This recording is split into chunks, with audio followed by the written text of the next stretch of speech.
all rise for the Pledge of Allegiance.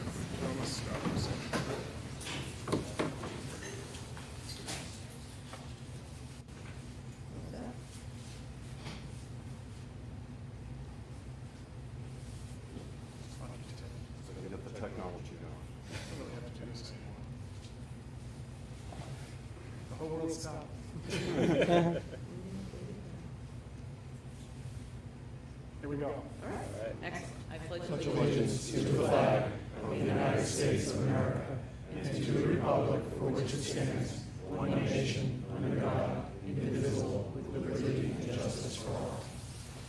Thank you all for joining us this evening. And first of all, welcome back to Maple Street. It's been a few months since we've been here.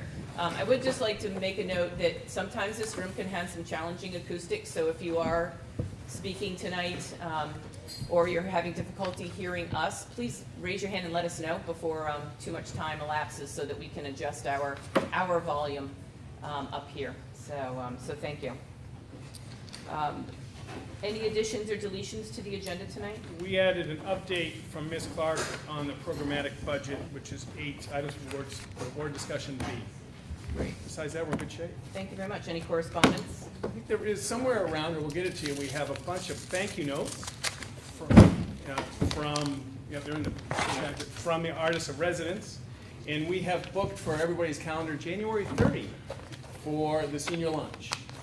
So if that can go in your calendars, we can start talking menu and some frivolity at the end of January. So those are our correspondence. Great. Thank you very much. In the packet were three sets of minutes. The first was from the regular board meeting held on November 1st, 2018. I'll take a motion to approve those minutes. So moved. Second. Any changes, discussion? All in favor? Aye. Any opposed? Motion carries. I'll take a motion for the Hopkinton School Board to approve the minutes of the regular board meeting held November 15th, 2018. So moved. Seconded. Any changes or further discussion? I did get one change to Donna offline. All in favor? Aye. Any opposed? Motion carries. Take a motion for the Hopkinton School Board to approve the minutes of the non-public meeting held on November 15th, 2018. So moved. Second. All in favor? Aye. Any opposed? I'd also like to make a motion to seal those minutes from the meeting of November 15th, 2018. So moved. 2050? No, November, the non-public meetings, minute meetings of November 15th, 2018. I'm sorry if I misspoke. Yep, no, that's right. So make that motion. Second. Great. All in favor? Aye. Any opposed? Motion carries. We've now arrived at our first section, our first opportunity for public comment. Thank you all for coming, and for those of you who took the tour, hope it was as informational as you anticipated it might be. And at this point, what we do is we allow the public to come up to the microphone, if you would please, and provide the board with input or comment on the agenda tonight or anything that may be on your mind for this meeting or for any of the other meetings we've had. We will have another opportunity toward the end of the meeting, so if you wish to come up the second go-round, be happy to take those comments at that point as well. Good evening. Is it on? Good evening. My name is Candace Youngman, and I just have, I know you just passed minutes from November 15, but I just have a correction. Or you should consider a correction, and it's regarding the commentary from Jim O'Brien about the Budget Committee discussion regarding the operating budget or the budget from the school board budget. There has been no consensus on the school board that we have made that talks about a 2 to 4% increase. That was one suggestion by one board member, but it was nothing that we concluded. We haven't had too many budget discussions because we have no data. We don't have the programmatic budget. We don't have any numbers. So we have only discussed in general the concept of the budget that's going to be coming, but we never made a consensus on anything in agreement, and we had no vote. So I just want to make that clear to the school board. Thank you, Candy. Okay. Jim, do you want to address that? I just have one comment back. I believe the context in which that comment was made was there was discussion over the summer, and it may have been before you came on to the Budget Committee, about what the Budget Committee was looking for in terms of a range for the budget, and Jim brought that back to the board we were looking for basically criterion on which the budget committee was going to be making their decision. So that was the context in which that was made. So thank you. Well, actually, a member of the Budget Committee made that comment 2 months ago at a budget meeting. I was at that meeting, and I've been attending many of the budget meetings prior to my joining the Budget Committee itself. But I think Jim was correct that a comment was made by one of the members, but it's not a consensus by the Budget Committee. Okay, well, we'll make sure we get that clarified and I mean, I'll sorry, Jeff, go clarify ahead. it. I think that what's written here in the minutes is accurate, because I think the budget committee has made a has said this both to the select board, and we took this under advisement, and I mean, this is what we've done here. So I don't see changing these minutes at all. Okay, thank you. I think it's Thank you. accurate. But thank you for bringing that to us, Candy. Any further comment at this point? And again, as I said, we'll have another opportunity at the end of our meeting for additional public comment. At this time, I'd like to move on to comments from the Hopkinton School Board. Sam, we want to start with you down there? Right. Just a quick thank you to people who came out to support the Shadow Light on Bullying event. I think it went really well, and it's great to have the support from the community for that. Thank you. Thank you for being there. Yeah. And Jim? Tonight? All set? Matt? Yeah, I'm good. You guys are all set. I'd like to welcome our Rotary Exchange student that we have with us this evening. If you want to raise your hand just so everybody knows that you're here. And you're from where? From Germany. Well, welcome, welcome. So hope you enjoy your school board meeting. I'm all set this evening. I know we have a lot to cover tonight, so I'd like to just save my comments for later. Mhm. Yes, please.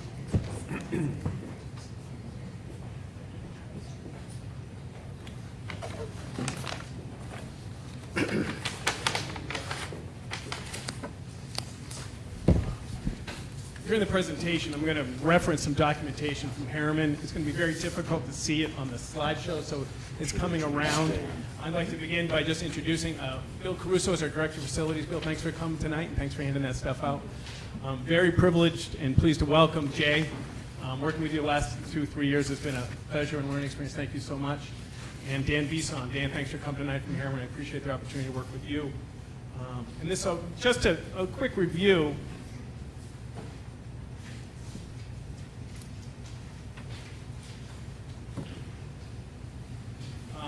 Where we are. So on October 18th, Jay came to the school board meeting and gave an overview to the revised project that was in the works in the spring and the summer. On October 25th, Jay made a similar presentation to the joint board of the select board and the school board, and that's when we decided that we would turn November into facility month. This is our third meeting of the month, and the first one was November 1, actually in the science labs at the high school. We talked about the science lab and taking a look at the entrance. And then November 15th, we were on the road at Harold Martin, where we talked about overcrowding and talked about possible solutions and what are the implications of moving 6th grade up to the high school and possibly expanding the cafeteria or 4 areas to meet that need. And tonight we're going to talk about deferred maintenance, basic safety, security, accessibility, and we have an update on the renovation of Hopkinton Addition at Harold. So that's our goal for tonight. And again, I'm going to reference that document that's there. So there's been a lot of questions, and absolutely rightfully so, about how do we get into a situation with this amount of deferred maintenance. And I've been your superintendent for 10 years, gone through, this will be my 10th budget. And certainly, to be completely honest, the health insurance and retirement issue and the downward shifting of the state really caused the new normal of increased pressure on employee cost. That's really put a lot of pressure on our budgets. As was alluded to, if we're looking to look at a budget 2 to 4%, 3 to 4%, how do we meet that need when we have budget drivers? The last 5 budgets in the Hopkinton School District total warrant averaged 2.87 increase. That's where we've been in the last 5 years. That's certainly a component about the pressure on our budgets to meet the needs. In the last few years, we've had more information, more studies on our facilities than ever before. Harriman, as well as the Siemens Performance Contract Analysis, gave Ms. Clark and myself and Bill more information with our Hatter facilities, so we have a better understanding of the needs of our facilities. And certainly in the last 3 to 4 years, we've had a pending facility project, and that initiates being very deliberate and purposeful about what you take on. We certainly wouldn't want to do a roof project and then tear down the roof project. We wouldn't want to do carpets in rooms and then destroy, redo those rooms. And one thing that you learn, I've talked to Bill quite a bit. Bill has the title Director of Facilities, but about 5 to 10% of his job is actually directorship. He's part-time. His other duties are supervisory of custodial staff as well as maintenance. So how much capacity do we have to work through some of these issues is certainly an issue in our district. So we've got pressure on the budget. We know more than we've ever known before. We've been purposely deliberate in putting some things off pending the outcome of this work and the capacity of the small district. One of the most significant efforts we've made to try and work on deferred maintenance is through the performance contract. That was we are about a month away of all the work being done, and that's about a 2-year process, about 18-month, 2-year process. And what we've done through the performance contract is conquer and take off some deferred maintenance. Every single light in the district has been changed. We've done building envelope work, refrigerator, freezer controls, transformers, panels. As you can see, we've replaced 2 boilers. We now have at least 1 boiler less than 5 years old in all our schools. We've done heating pumps, unit ventilators, HVAC, dishwasher, doors, and automation. So, but the performance contract was about ROI, return on investment. How can they leverage this energy savings? So we're financing this work, about $2.1 million worth of energy savings by changing lights, by sealing up the envelope, by changing to a higher efficiency. So it wasn't just deferred maintenance. We were trying to encompass deferred maintenance by leveraging energy savings. But that's not all we've done. When critical issues presented, we have done some maintenance. We have a liquid propane condensing boiler at Harold Martin School. We've done floor treatments. We've changed the telephone system. We've changed the Maple Street gym floor. We did a very expensive heat wheel 2 years ago. We added $30,000 in roof safety equipment. We've done drain work, significant drain work in the boiler room at the high school in preparation for the new boiler. We've done drain work, sewer work here this year in conjunction with the new boiler, and we've done paving. So there has been, this board and this leadership team has done deferred maintenance when we can. So what's happened in the last, so Bill joined us August 31st, about a month before this plan was constructed through Harriman. So our previous facility director was the key point in working with Harriman. And Bill has 20 years of experience in schools. He and Michelle have gone through and worked through this, and I think we have a better understanding now of where we are than we did. And we certainly have gone through some work. So what I've done is we've taken the Harriman recommendation for deferred maintenance, and we've taken the Siemens work, taken recommendations from our athletic department, from our food service department, from the technology department, incorporated all that into a robust capital improvement plan, which will be presented to the Hopkinton School Board next week as far as our FY20 budget process. So this piece is the first deferred maintenance component of Harold Martin School. So what I'm going to do in the next few slides is going to take a look at deferred maintenance at Harold, Maple, and the high school. Then I'm going to take a look at basic safety and security and accessibility at Harold, Maple, and high school. So there's 6 slides trying to go to understand where we are. Okay, so the first one, through the performance contract, we can take out the $2,800 rusted window. Ceiling tiles, Bill, we have had summers, we've had a full-time maintenance person, which has been great, and we've had some part-time maintenance people. Dozens of ceiling tiles have been repaired, replaced, so including the performance contract like for Harold Martin, about a third of our classrooms had heat units installed, and all ceiling tiles were replaced as part of that. So where we are now is much different than where we were 2 years ago, very comfortable taking out the ceiling tiles. We did test the ground tank at Harold Martin School. Something that the board's going to have to wrestle with the next couple of weeks is how tight and what are the priorities when we have mechanical issues to do that we're going to do in some other areas. For example, in the Harriman report is $100,000 to put in outlets. That's a wonderful piece that would provide flexibility in our rooms, but is that a priority when we have so much mechanical work to do?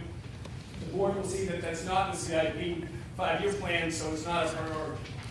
Countertop, same thing, and door hardware. Door hardware, I want to take a look with Dan and Mark, as well as Brian Vancor, make sure we're okay with it. We're taking out everything we did in the performance contract. Now, what Siemens recommends that we add in the facility project, $250,000 worth of air handlers and almost $72,000 in upgrades in our automation. So some comes out, some comes in, and where we are, if you're keeping score, this is now at Harold deferred maintenance, $3.2 million. So if you want to jot that number down, you start with Harriman, you add some Siemens, you take out some Harriman, and we get $3.2 million deferred maintenance there. Now, one thing that does at Harold, that includes the $1.75 million number for the sprinkler system. So, and Dan can speak to this, we've spoken to Mark about how do we go from the Harriman original number to the bidded number that we got. And as we talked about 2 weeks ago, that has everything to do with the Hopkinton Water Precinct and the need for a cistern, which as Dave and we remember when we visited Alton, they had that issue, is that they tried to put in sprinklers, they had to come back to the town to put in the cistern. So this number of 3.2 includes the highest possible number for sprinklers at Harold. Okay, so that's where we are, and the board can decide what we want to do with that after talking with Dan and Mark. So deferred maintenance, Harold, 3.2, including the big number for sprinklers. Everybody okay? Jim? So we have some information in front of us, and I'm just trying to connect what you're giving us here on the slides to the paperwork we have in front of us, and I'm having trouble. Okay, so the 207 is a Harold sprinkler number. Yep. Okay, since then, we put this project out to bid, and we got the number of 1.7. Okay? And the difference, we talked about this difference 2 weeks ago. The difference is, and we have communicated with the Hopkinton Water Precinct and trying to determine if it is an amount thing. So what I'm talking about is adjustments that our staff has made to, we can take this out, ceiling tiles out, underground tank out. These are on a priority. These are going in addition to the big number on the sprinkler system. That gets a number that I want you to keep track of, 3.2 million. Okay, so just so I'm clear, that is not reflected in this paperwork? Correct. Okay. That is part of my verbal presentation, but I'm revising this sheet based on the work we've done in-house. Everybody okay? Now we're going to go Maple. Now Maple, the re-roof, damaged door yard, changing, recop windows, replace boilers, boiler partitions, that work.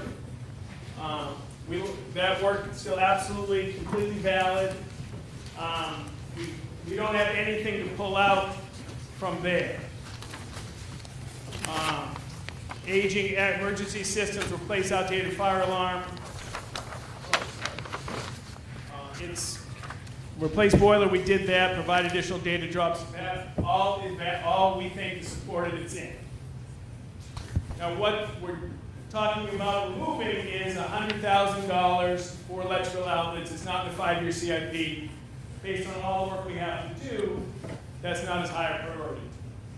So at Maple, after we take out 100 for the electric cords, we're at about $800,000. If we keep the score, it's now $0.8 million. Everybody okay? 3.2 at Harold, adding in some Siemens work, adding in the big number for the sprinklers. $0.8 million at Maple, taking out about $100,000 in electrical outlets. Everybody okay? Take a look at high school.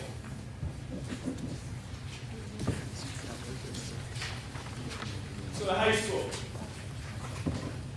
again, we replaced. So what's in at the high school? Roof, and at Harold and at Maple, right? We have roofing everywhere. We have doors and hardwood we'll talk about. We have ceiling tiles. We have floor finishes, all that list. After going through step by step with our staff, in the 2 years that we've been working since the Harriman report, we can take out ceiling tiles, underground tank test, we did that, hot water tanks. We moved that to a Siemens number, and you'll see that in the FY20 budget. 82,800 was done in a performance contract. When Siemens and Harriman sat together, we weren't sure how expansive the performance contract was, so we take that out. The covers that we can do. Siemens picked up the $50,000 soundproofing in the social studies English new classrooms in the corner. That's being done. The questions that we have some open questions still in this area. One is the $276,000 in ductwork. Siemens has commissioned a new boiler. They've added controls. They've added sensors. We have not had peaks and valleys in temperature in a significant amount of time. I sat with Siemens. We looked at data from every classroom over the last. We think that we have, through the commissioning of the new boiler and the adding of automation and digital controls and sensors, we think we stabilized that. But I'm asking Dan, Brian Rancourt, and Bill Caruso to get together and actually walk the building together to see if we can eliminate that. The doors, we did a security grant in the Hopkinton School District.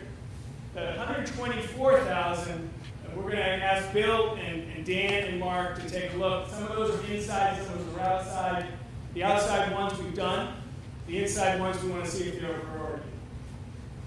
So we may be able to eliminate the ductwork. We may be able to eliminate $125,000 of doors. We also have $41,000 in sprinkler heads. This was David Barnard worked with Aaron, a college's piece. We want to unpack that and dig in a little bit more. We've had Department of Labor, Fire Marshal, as well as local people come. And Michelle and I don't know of a citation from a regulatory body, so we're not exactly sure where that is.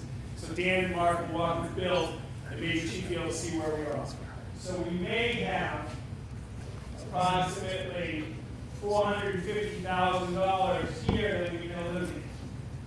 So this project was $3.1 million. After taking the out, it takes the sum out is $2.83 million. But there's still an open question about $450,000.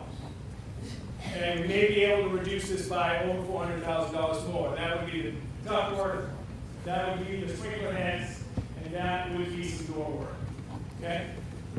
So you've got 3.2, 0.8, and down to about 2.83. That's deferred maintenance. Well, how do we get there? We have the implemented performance contract. We actually have the work done. We've done work in the last 2 years. And we're trying to unpack it. Okay? I'm sorry, how much was high school? 2.83. Thank you. Now let's take a look at basic safety, security, and accessibility. So in here, we have $200,000 for installing an elevator to improve accessibility at Hopkinton School. We have $200,000 for ADA to renovate and redo bathrooms. We have FM system. It amplifies the entire school, something we've been doing piecemeal, but that's a universal design accommodation. It's a wonderful thing for all kids. We have, again, door hardware. We have to look at and unpack a vehicular barrier entrance, a perimeter fence. A perimeter fence that Harold we think is warranted based on where we are, based on the age level of the kids and their little tendency sometimes to wander a little bit to the neighborhood and say hi. So in the basic safety and security and accessibility, we have at Harold with the $51,000 in question, right? The door hardware we may be okay, or we may slide that as a priority. $0.87 million. 0.87. Now we're going down to Maple. So Maple, we have, as you saw on the tour, $34,000 500 upgrade to the lift. $250,000 to redo bathrooms. We have door hardware we can look at and unpack, a vehicular barrier, Now, a perimeter fence, we have, there is some level of fence here. Certainly a $69,000 fence would be an improvement, but based on the age level here, that is not as high a priority at Harold. So that's something the board could look to pulling out if they wanted to downward push this more, and we have some signing. So here, there's about a $120,000 open question. The board can say, we think lowering this project and not doing the fence, not doing the hardware, that would take this is a $0.61 million basic safety and security at lead. So we're at $0.61. Questions about that? And that's with those two items in? I believe it is, yes. Yes, okay. Because if you look, it's a 615, Right, so they 730. just reading that. So this is in, but the board could have downward pressure. Okay. Everybody okay? High school. There's $48,000 to take a look at the elevator access to the classroom. There is $358,000 to take a look at toilet room renovations. There's continued of amplification systems throughout. So this area of this project would make FM systems universal in every classroom in the district. Door hardware the board can look at, vehicle entrance and signage. This is for my tell, I took the 103 here because the high school is newer than the other schools. So this is about a $0.8 million without the 100. So this section of this work is $0.8 million. Everybody okay? Jim, how you doing? Matt, you okay? Okay. Yep, thank you. So, 6 components, the last 6 components. We did science labs, we did the entrance, we did the cafeteria, we did Harold. Now, at the last meeting, the question was asked by Mr. O'Brien, has Harriman looked at other options and placements for classrooms at Harold? And my response was, the open question there was, what was the impact of when we originally charged Harriman to look at that facility? We added the caveat of where would the SAU office be. So they had to take a look at Harold and where would you add classrooms along with the SAU office. The SAU office is off the table, so that freed them up to look at it differently. And so we started this discussion right before the last board meeting, and Mark and Dan produced a different schema for a 4 or 5 classroom now without the SAU office.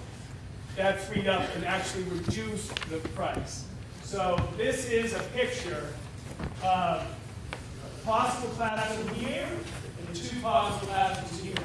So I asked, this was before the last board meeting, if you remember, I was a little bit uneasy about the 80-something in kindergarten and the possible 5s. So I asked them, could they take a look at what a 5-classroom addition would cost, a 4-classroom addition cost, with a different look. And so they did that and took a look at a 4-classroom addition going this way. It is a $3.2 million, and Dan and Dave can speak to when they might assume why this is the best spot for classrooms in Harold versus gym side versus others. They'll speak to that. So by getting rid of the SAU, and by looking at different configurations, it's a $3.2 million 4-classroom addition. Okay? They also priced a 5-classroom addition, filling that spot right here with the additional 1, and that's a $3.8 million. Now, I felt good about the proposal and the theory behind the net classrooms last time. Remember, we talked about having 4s. If we need a 5, we have flexibility in classrooms. Now, as soon as I talked to the principal, I said, what about 5s? We're doing this. That would give us sleeping a little bit better at night if we had the super 5. You with me? But it's a board decision how much they want to push the budget. But you can go with a 3.2, and the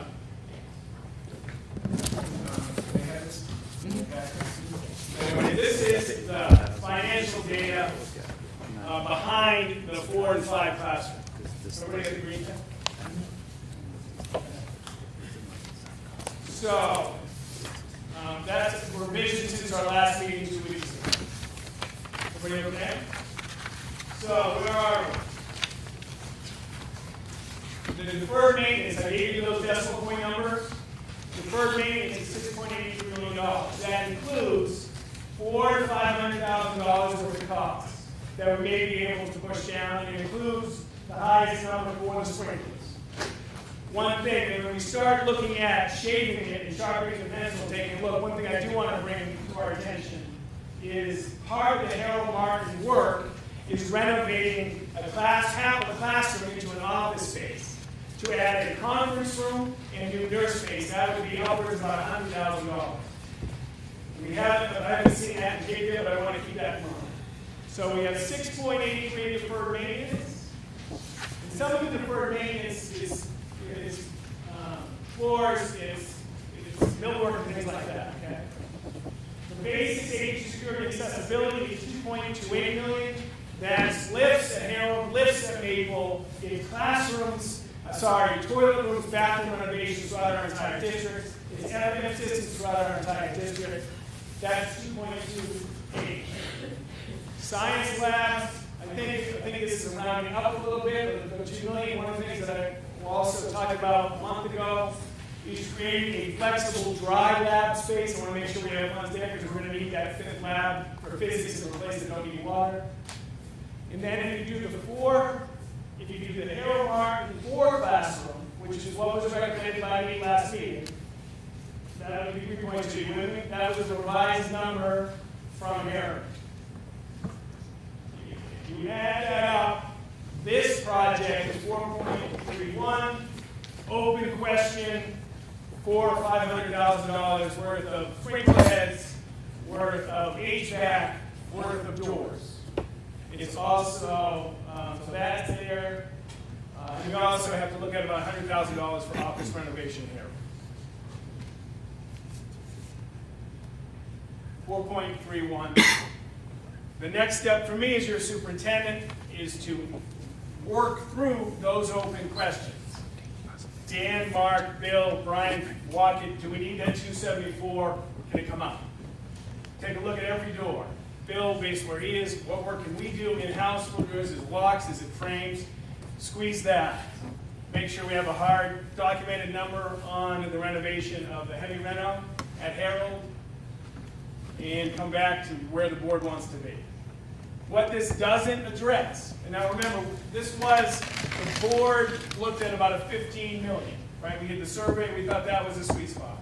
This doesn't address the entrance at the high school, right? It just, this is a value based on under 15 million, what you can get. It also, we haven't talked about this all month, except I mentioned it once, this does nothing to do for the SAU office. But this does deferred maintenance, basic safety, security, science labs, 4 classrooms at Harold, it leaves crowded, and it does some good things. Some good things.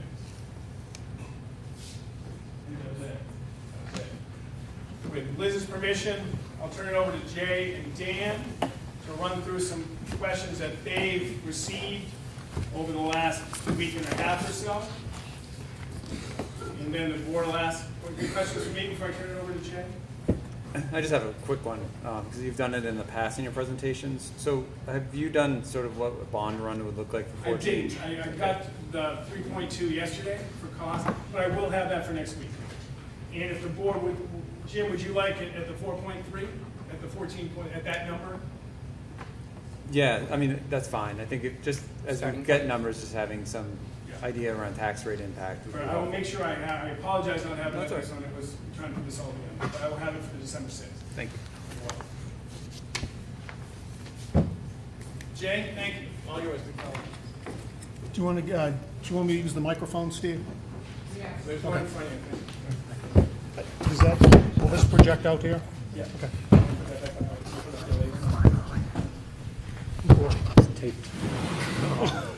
I'm gonna have to lean. All right, thanks, Steve. Can everybody hear me? Yeah. Okay. We've received some questions from the community over the last week, as Steve has mentioned. I know some came through the board from the community, some came directly through the community to Steve. I'm going to try to run through them. I'd like to run through them all, and then when we get through them, I'll ask the board if there's any additional questions, and I think at that point it would be appropriate to hear from the community as well, if that's your pleasure. So, first question I had was, what were the overall inputs to the plan? And this is the original plan, and then the version that we presented in October. The direction that we gave to Harriman to produce this project was based on the steering committee's charge that we received several years ago. It also took into account the expertise that Harriman would bring to the table with respect to classroom space standards and the construction data costs that we used to develop the cost of the initial program and the revised project that we looked at in October.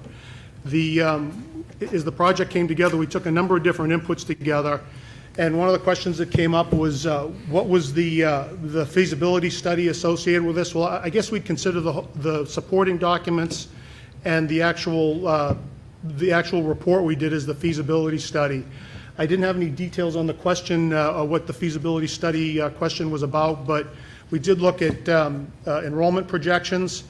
As part of the project, the enrollment projections were a big part of our revised charge. When we saw the enrollment continue to creep up, the commission was the NASDAQ, the New England Association of, what's NASDAQ, Steve? New England School Development Council. New England School Development Council did an enrollment projection in 2016 that has tracked right along. So the NASDAQ projections we've had for the enrollment the last 2 years has been on track.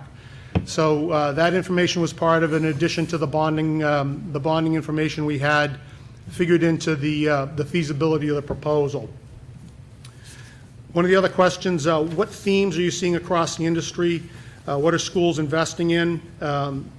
I guess that's a fairly general question. Maybe, Dan, you can address that? Yeah, basically what's been happening with schools over the past 10, 15 years is flexibility. It's no longer a dedicated space. Classrooms are multi-use. There's like the 4 C's out there: communication, creativity, collaboration, and critical thinking is being processed in all the schools.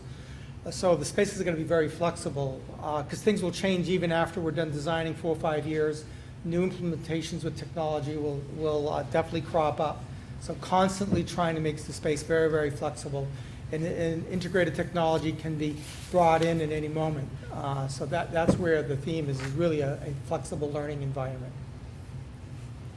Okay, thank you, Dan. Another question that came up, as a percentage or overall amount, what trends are you seeing related to deferred maintenance across the state? In addition to deferred maintenance, also safety and security. Generally speaking, what I've seen is that the process that we take in Concord, we take a look at the overall replacement value of your facilities, and then you take a fixed percentage of that, and it's a variable percentage between 1.5 and 3%, and you use that as your target deferred maintenance rate. So, for example, if the school district has $1 million in replacement value for the buildings, you take between 1.5 and 3% of that as your target deferred maintenance price. So the question's a little bit. There's a little bit of a wrinkle to this because the deferred maintenance is backed up for quite a distance, for quite a way here in the district. So that number would lead towards the higher end, closer to 3%. As that deferred maintenance begins to be knocked off and checked off, and some of the things that Steve has mentioned here tonight are accomplished, you can lower that number down. That's a target number that's based on the the Association of Physical Plant Administrators. It's a higher ed facilities directors association that's got a substantial amount of background in this. So that's kind of the benchmark that I would suggest the district use going forward. With respects to what's involved in safety and security, Dan can speak to that, but a lot of the information came from Homeland Security. Yes, a lot of the information we've been gathering from New Hampshire is Homeland Security. State of New Hampshire Department of Ed has started a committee, but the committee has just started off and they don't expect any standards to be implemented for at least a year, year and a half. So we're keeping tabs on them. We do a lot of work in Maine. Maine has a Department of Ed, they have standards, so we kind of borrow from them as well, because at least it's a resource. But Homeland Security is kind of what we did for this exercise back in 2015, 2016, we did a report. Thank you. Next question was, given the amount of deferred maintenance at Maple Street and other issues with the facility, does it make sense to invest in the primary and upper schools by building additional classrooms and instructional space? We did look at that in very broad terms when we started this project, but to answer that question specifically, I do not think so. It roughly $400 a square foot for new construction. The $1 million in deferred maintenance that we see here at Maple Street, a little bit less than that now. The deferred maintenance we would see at Maple Street equates to roughly less than 3 classrooms worth of space at the other 2 schools. So we wouldn't see a lot of construction value that would equate to an equivalent amount of deferred maintenance value here at this particular school if this school were closed. If this school were closed, it'd be the value of the property if it was to be put on the market. It's currently assessed for about $4 million, so what that would equate to would be a total of about 12,500 square feet of new construction. If the value of this building, inclusive of the deferred maintenance that's required, was to be moved into a project at the other 2 schools, it would get us 12,500 square foot of new space. So that really isn't an awful lot of space. So the thought being that it would make much more sense to keep this building, invest in this building, and use it as an asset going forward. I think the number that Steve came up with, we'd need, if we lost all the classroom here, we'd be short 14 or 15 classrooms. That alone is, just the classrooms themselves would be slightly under 14,000 square Right. feet. And that's not including corridors, bathrooms, support facilities. So at least in my estimation, it wouldn't make sense to liquidate this asset and try to use the value of this and split it between the other 2 schools. Given experience building schools, how modern are our current facilities in terms of 21st century learning environments? Should everything be improved? Should everything be approved, how modern would our schools be? Dan, that might be a question for you. Basically, the school is a lot like the other districts throughout New Hampshire. A lot of it is 20, 30 years old, infrastructure. A lot of it's been helped and bridged up by Siemens and all the investments you made. As for the learning environment, it definitely needs a lot of review, especially in the high school, where middle school needs team teaching and needs active areas for students to interact other than just the classroom. So at this point, it still needs quite a bit of upbringing. Right now, you're really getting into deferred maintenance and trying to catch up with the building structure. But as for the educational part, it's still got a ways to go. So we're taking on the task here of deferred maintenance and safety and security with the first 2. The third one would have been more involved with the educational nature of the facility, which will be taken care of in some areas, such as the science areas, et cetera. But at this point, they're on the low end of the request that you're asking for. Okay, thank you. Moving on to high school. Can you please explain why the entrance is recommended at the rear of the school? Is it more feasible to build a new entry at the current front of the school with an entrance into the existing office? We looked at that fairly early in the process to try to make the front of the school stay the front of the school, but there were a couple of issues there. The main one is that, as we know, the parking is all out and back, and the center of mass of that parking is really what dictates what's going to be the entry to the school. If you look at how people approach the school and come into it, people are going to find the easiest entrance to get into the building. Now, understanding that we would need to build a certain amount of square footage somewhere, it made sense to us to look at the back, particularly since we don't have the issue with the split front. That's the devil of most of the design challenges that run into at the middle high school, is the way the school is split. So when we looked at the original plan and then the revised plan, we focused on entering the building from what's currently the rear. So you would come in, you would park, you would join the building from the front. Original plan called for the bus drop-off and everything in the front. The revised plan called for just the entry, but the bus drop-off would still come through an entry that would be in the vicinity of the additional cafeteria space that we had proposed. So generally speaking, you want to have your entrance near where your parking is. If you do not do that, people will find a way into the building that's closest to their vehicles, and all of that would defeat any safety and security elements that were built into the front entry. So the question to that was, yes, we looked at it, but the thought process through almost the entire project was to keep the entrance at the back of what's currently the back of the building. Next question, were there any features or recommendations that hamstrung the overall plan? Obviously, cost is the biggest one. As we looked into it a little bit more, we never got away from the cost, but practically speaking, on most of the schools, particularly here and at Harold Martin, the property footprint limits what can be done. I think everybody knows that there's just this narrow driveway here, the fire lane, before you get into the adjacent property. Harold Martin isn't quite so constrained, but the topography is a little bit more challenging there. Middle high school, not so much, but we do have that issue with the split buildings, basically 3 levels of 5 levels, depending on how you count. So a lot of it is what exists in the district is existing constraints, and then the cost of trying to correct any one of those. Next question, can you provide examples where other schools are innovating in their upper school instructional environment that this plan does not include? For example, as it relates to science labs. Are there schools that are more investing in fully in digital or technology-based labs? A lot of the STEM type spaces have both the backbone of the technology, but also some hands-on or modeling.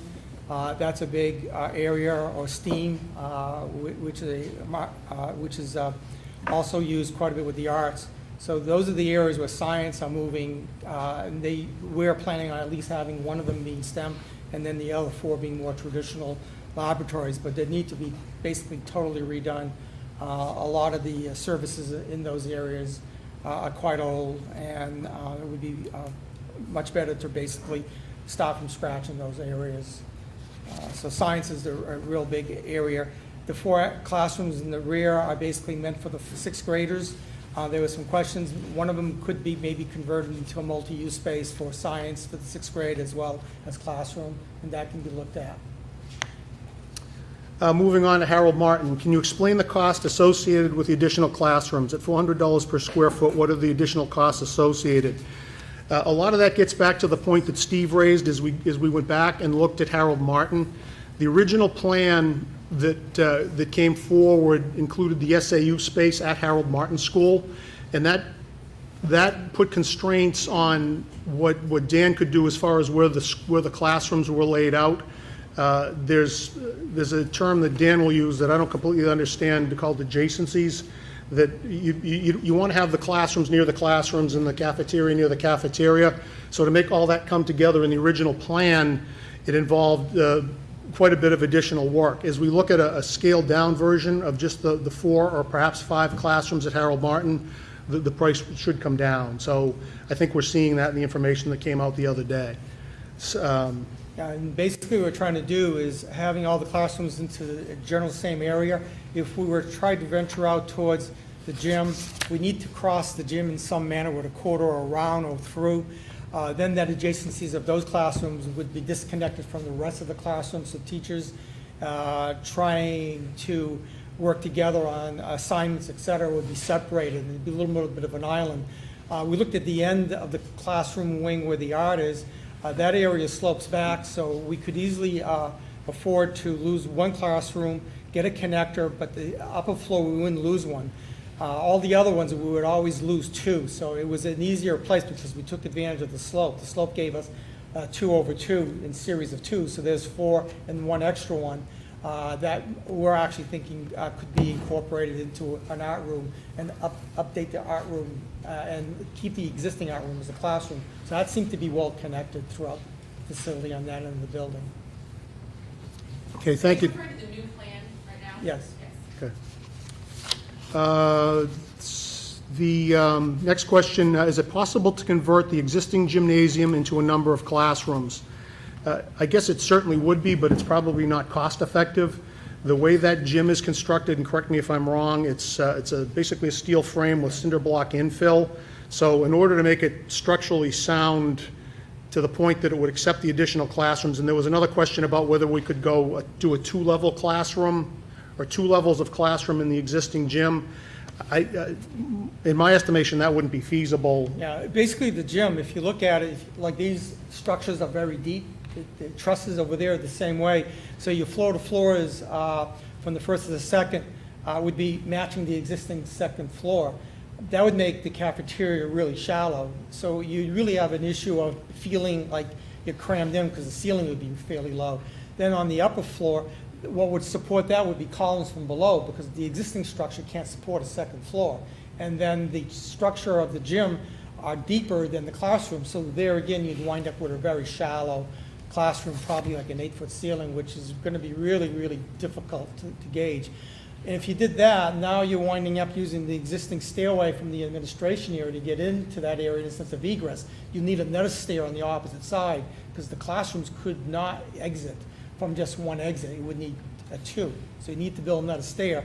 And the existing gym is around 3,700 square feet. You need 900 square feet for a classroom. So all you could get out of there would be 3 classrooms because you use the 900 times 4. It'd be 3,600, but you need corridor space, you need wall thickness, you need structure, you need mechanical ductwork. You're probably going to need at least some serviceable bathroom in that area. So you'd only get 3, and it would be much more expensive to do it than the other end of the building. And similar to that, along the next question was, and keep in mind that if that was turned into classrooms, we'd still need a gym. And the question about the gym, I just took a rough takeoff, would be about, based on 6,300 square foot gym, which are 2 elementary school-sized basketball courts, that would be about to just slightly under $2.5 million. So we'd still need to, assuming we wanted to keep a gym program, a PE program at Harold Martin School, a gym would need to be built for $2.5 million roughly. Another question this gets back to the question we asked about where we looked at the classrooms at Harold Martin School. Is there a redesigned ramp in the new is the redesigned ramp in the new cafeteria now ADA compliant? Yes, it is. This would be the one that was in the revised proposal that was brought out in October. We wanted to try to reconfigure the ramp, number one, to make sure it meets code, and secondly, to make sure that it's as compact as possible to maximize the floor space in the gymnasium. The new ramp is ADA compliant. Next question was, adding on to the existing main offices at the middle high school ever considered? Would it be possible to add double airlock doors and perhaps a small lobby to the area and reconfigure the offices for new main entrance? Adding 5 or 6 or so handicap spaces and a few visitor parking spaces along the grassy area adjacent to the existing bus loop. Additionally, if we went ahead with the $1.3 million elevator stairway library renovation, would this make us NEASC/ADA compliant? Or we need to fix the ramp in the cafeteria to meet ADA code as well? So there's a couple of questions in there. Again, most of the focus was at the back of the building to where closer to the parking lot, where the center of gravity of the people that joined the building would come from. Understanding that we needed to build a certain amount of square footage anyway, it made sense to build the entry closer to the parking lot and then take the area that's currently the administration area at the middle high school where the principal's office is and the guidance area and turn that into more programming space, which NEASC identified was an issue at the middle high school. So by doing that, we're the space that is currently the administration area, it doesn't go to waste. It gets a light renovation. It turns into programming areas. I think it was increased nurse space, guidance, teacher work area. All items that were mentioned in the NEASC report, we would address that by renovating the current administration space and then having the administration work on what's currently the back of the building. Next question, building the 4 classrooms at the middle high school is flexible space but outfitted as science classrooms. Steve alluded to that. One of the bigger costs in science labs are the fume hoods. There's very specific rules, and Dan can speak about that. Also, the utilities, gas and water that would be brought in have a higher than higher than average cost in a classroom. In addition to the specialty casework, the cabinets and the fixtures in a science lab increase the cost. But that's a cost that could be worked into an existing classroom, so it could be a multi-use space. But I think it would be a decision that the board would have to make. Is it worth fitting out a space as a classroom, a science lab or science classroom that's not going to be utilized as a science classroom to its fullest extent? So if I got that question right, I hope that's the answer. But I think that if we have a science lab, we want to use it as a science lab.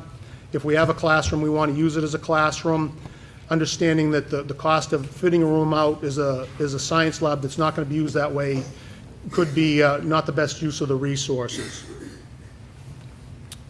And one of the last questions, the new cafeteria space and rebuilding the ramp elsewhere is a multi-purpose space. We actually did speak about that a little bit. This refers to the revised plan. There was an element of that included additional cafeteria space, assuming the 6th grade moved to the middle high school. If that was the case, because of the additional students moving to the middle high school, there could conceivably be a lack of gymnasium space. So there would be the possibility with kind of creative use of the way the layout of the cafeteria went. It could be a multi-purpose space. So the answer to that is yes, but do need to keep in mind that there's additional staffing costs associated with the movement of the tables from, and is Mr. Krozik can account, there's a fair amount of lost time there moving tables around between a cafeteria and a gymnasium. So yes, it can be done, but it requires a little bit of thought and going into it understanding that there is a manpower, staffing cost associated with that. And I think that was the last question I had that was addressed. So if I did not answer all the questions that the board had, I'd be more than happy to try to answer them now. Any questions for Jay from the board at this time?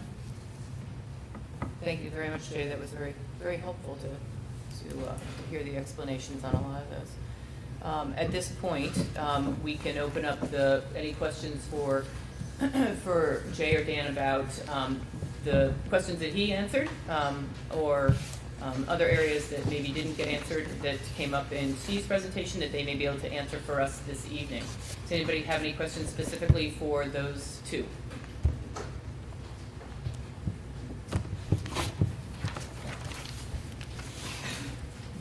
Amanda Gilman. So I do not mean to discount the work of the steering committee at all, but I'm curious. Can't hear me? Is this on? No? You have to get a little closer. Get closer. Yeah. Can you hear me now? No? Talk loud? Okay, fine. So my question is, I guess one, was a formal feasibility study, or is this mostly more for Mr. Is it Bisson? Bisson, yes. Bisson, sorry. Do you encounter other towns who perform formal professional paid-for feasibility studies before entering into design work such as this? Yes, because you really need to get an understanding of the whole picture. And by going through with engineers and architects, we get a flavor of the whole building as a system, because it all works together. And as you've done through Siemens and other approaches, you've started to take away some of those deferred maintenance or items that we discovered during our walkthrough, such as like the sprinkler heads. Some of the sprinkler heads are not appropriately placed. That was a question that was given around. And in our report, we actually took photographs and commented that they were slanted, so that they need to be corrected. So those are hard to see unless you really kind of walk through with engineers. Just an architect can't do it by himself. So as a group, we do this quite common before any project progresses. It gives you a sense of where things stand before you start designing. Sometimes you work around areas, especially the high school.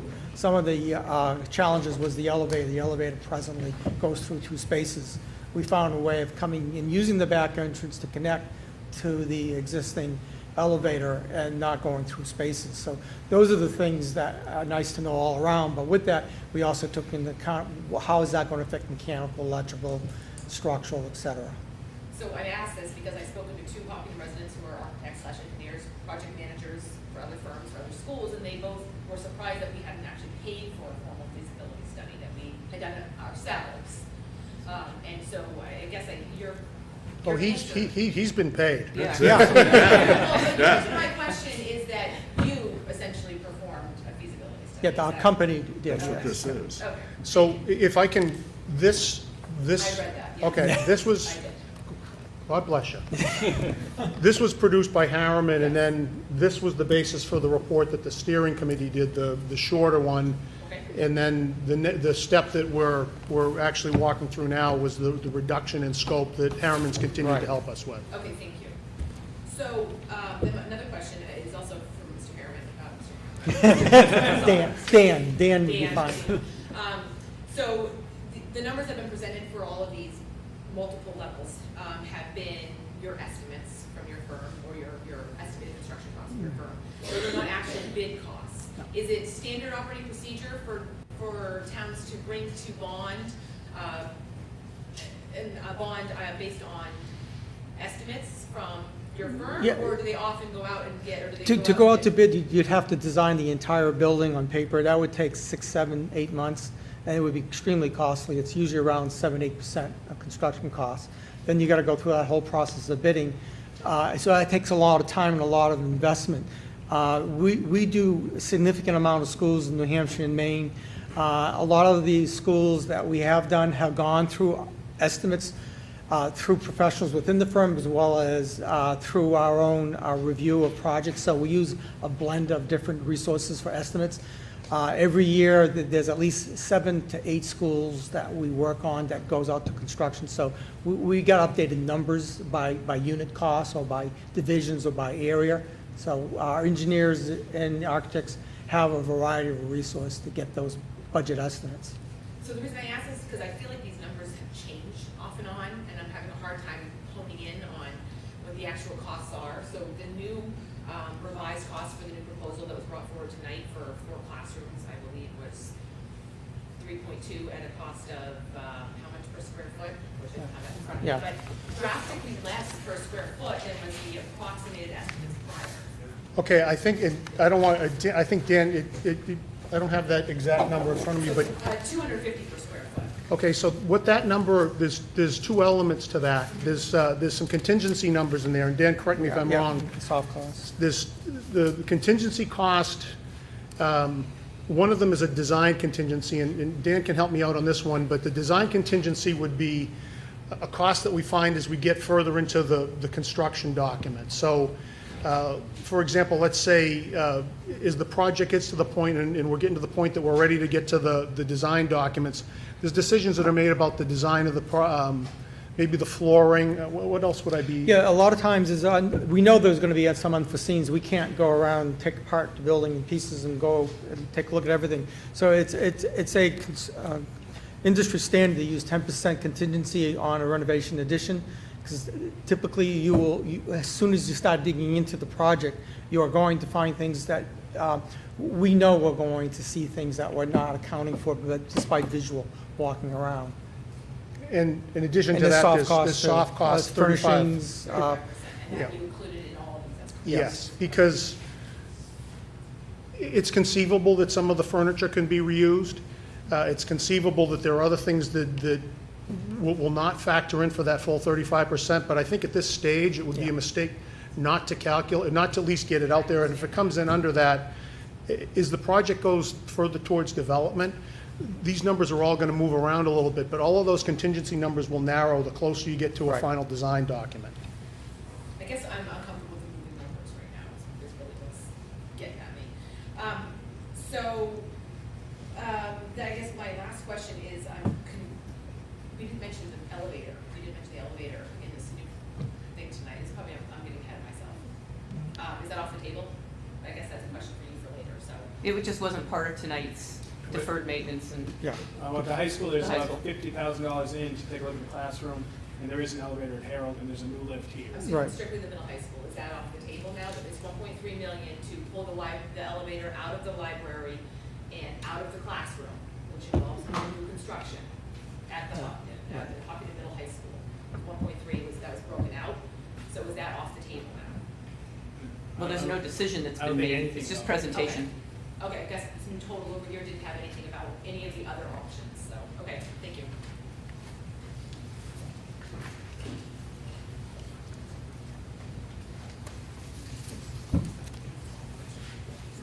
My name's Diane Chance. Can anybody hear me? Lean in. Okay, read in, because I Yeah, can't lean in. yell. That's good. I just have a couple of things. First of all, the four numbers that, Steve, you added up, the 6.83, 2.28, 2 million, 3.2, to arrive at the 14.31. The 4 classrooms at 3.2, did I understand that the sprinkler is included in that? The sprinklers in the deferred maintenance area. Okay, I thought they were in both, that's why I want to make sure they're not included, it's in the deferred. I don't believe so. I don't believe the 3.2 includes the sprinkler. At Harold Martin. I believe it did not, did you not? It's in the, look at the green sheet. I don't think there's a green sheet. Oh, and on the green sheet, no, it does not. Okay, I thought. But it wasn't deferred maintenance over here. Okay, that's what I thought I heard. Okay, great. I have a question for Jay, and I brought this up at the last school board meeting, and it's a concern of mine. I haven't been really following the building project. I'm a taxpayer in town, I don't have a child in school, and so I'm really counting on all of the details to be vetted out by the parents and the people who are going to have their children educated in the school system. But in trying to find that information, I've discovered I cannot find any meeting minutes for the past, any of the meetings that you've been holding over the last several years. I was told at the last meeting that you had some and you were going to put them on the website, Right. and I could not find them. Jay has reviewed them. He's recommended, part of the internal document was the safety and security audit by Homeland Security. That's got to be pulled out, and there's some personal identification. So it's been reviewed. I've got to pull out just the Homeland Security analysis of our schools. That's usually not a public document. And so I would say by tomorrow, Diane, by tomorrow, end of day, we'll have it up on the website. So prior to this year, because it was, Steve did say that the meetings that were held this year, the 2 meetings, they were not properly noticed by the right to know law. So people weren't invited or able to attend to watch the meetings. But am I understanding correctly that all the meetings prior to 2018 were properly noticed, that a committee meeting, the committees that met, all noticed the meetings, allowed the public to attend, and created meeting minutes that we can now look at? I don't know about the noticing part of it. That's, I believe they were noticed. I mean, we had public attended every single meeting. And I'm talking about the meetings where you actually did the work, not Correct. the meetings where you came and presented to the public and were Yeah, showing but- findings that the committee worked They were on. the third Tuesday every night for a year and a half, and I believe those were put out by me, and those were publicly noticed, but we don't have sign-offs, but I can look, but I believe that we invited people who were interested and asked to be invited to meet. We never excluded, we just didn't post it at the Cracker Barrel in the building. So there are meeting minutes similar to the school board meetings that are coming forth? I should have them tomorrow. Minutes were taken. And recorded and available to the public? They will So I'm be good, posted. they will be. Okay, let me think a minute, question.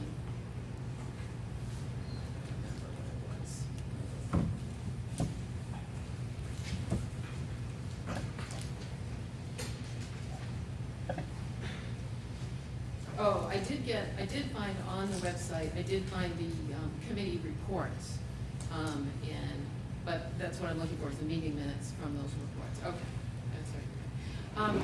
And I'm just gonna quickly say something now, if you want me to talk about it later, I can get back up, but actually, I think it's probably not appropriate to take Harriman's time on this one. I can come up at the next, I can make my comments later. Hi, Laura Johnson. I have a question just for you about the changes in the plans from the 10-year. If I understood you correctly at the middle high school meeting, You said if the projections are correct for 10 years, we might need more space than what we're putting in now. Is that correct? Or did I No, if we, misunderstand that? yeah, I think they had 1,200, I think was the outside, yeah. If we get to a 1,200 youngster district, that would put significant pressure on all aspects of it. Okay, so I'm just curious if the plan we're doing now is flexible enough, the way, talking about the back entrance and the way the elevator, if that will cause problems later and we'll be redoing things, or is this a good plan to add on if those are needed in 10 years? Does that make sense? Yes, the back end of the building has only so much land as well, once you do the parking and the classrooms. The additional 4 classrooms, again, at this point in time, you could put actually 2 more if you want to put them on now, but if you want to put them on later, we will need to know that, and we just designed that those additions could be extended later. So when we get closer to our final decision, we can actually do a design that would include 2 additional classrooms if you so desire. We just have to anticipate the utilities and the services. And that's done quite often, that you want to plan for another addition in an area. And the only place would be towards the back area where the classrooms are. There's also a 1-story area towards the back end that is basically a corridor that's single loaded. There's some discussion internally that we talked about. There's another area that could actually be slightly removed and replaced it by adding a couple of classrooms. I don't know if Mark had shown you that option too at one time, but there was another area that we looked at. And I guess sorry, I should stay up. I guess, just as a community member that's children are young, I am hoping that as a board, we're planning for the future so that if that is the case, we don't have to redo, because it sounds like we're redoing from the last time things were done. Not necessarily because of, standards, but just it wasn't done in a way that is easy to alter. So I just hope that this plan allows us that easy alteration if needed.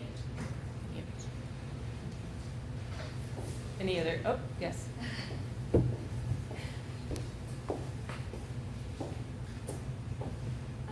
Melissa Trafton, thank you for your work since the last meeting, kind of belt tighten. I'm still confused though, because these numbers are very different from the other numbers that we've looked at in these unpacking questions, and to the point, let me just say what I understand and then tell me if I'm correct. We had the $29 million plan that's now off the table.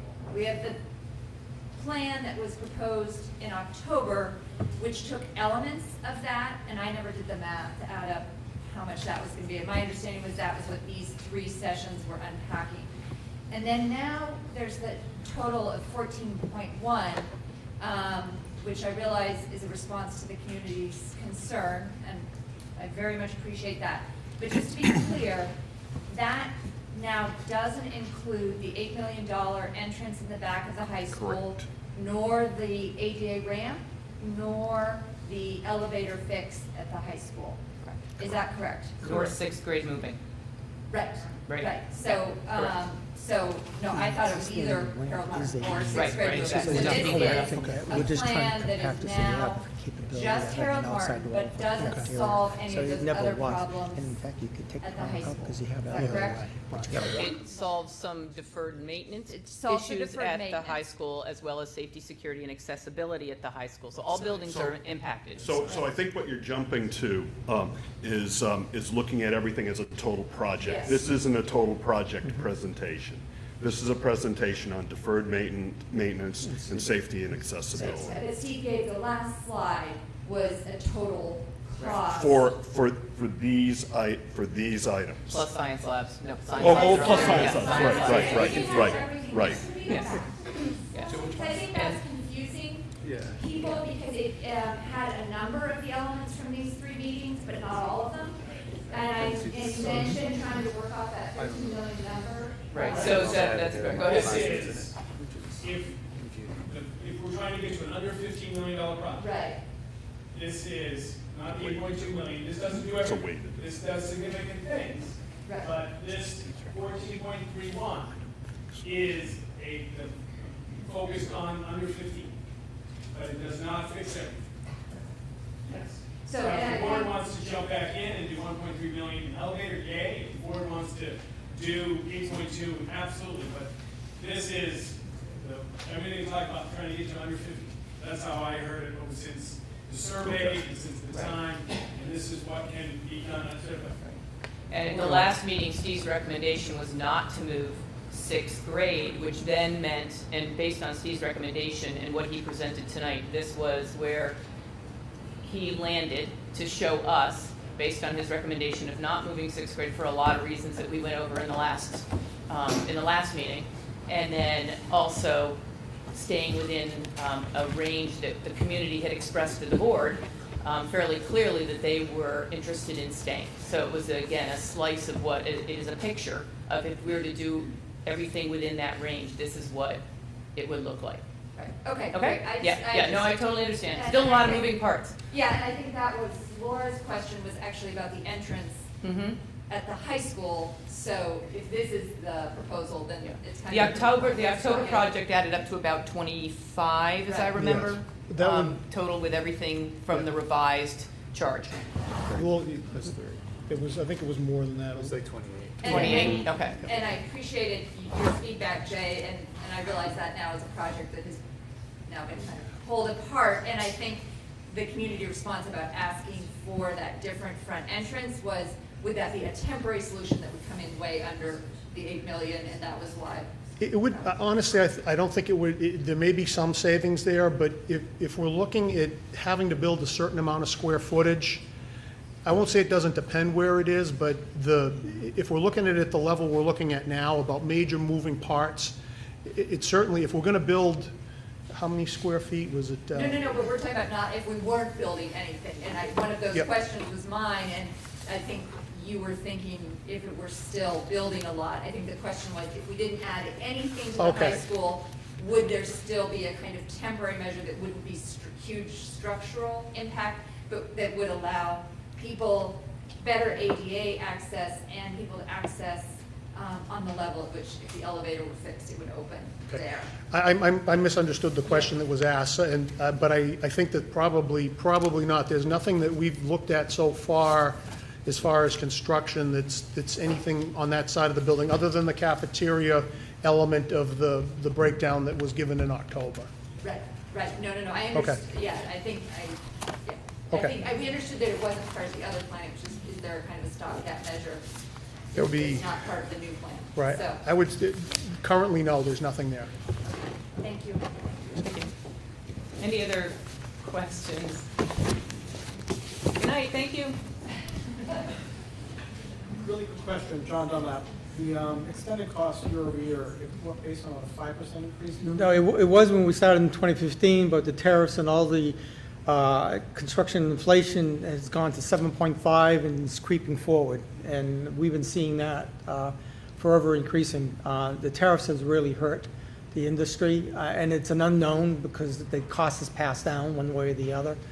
And it's been a very busy two and a half years. So the workforce is also at wit's end in the sense of finding people to actually work during the summers, because most schools' activities, major construction is during the summertime.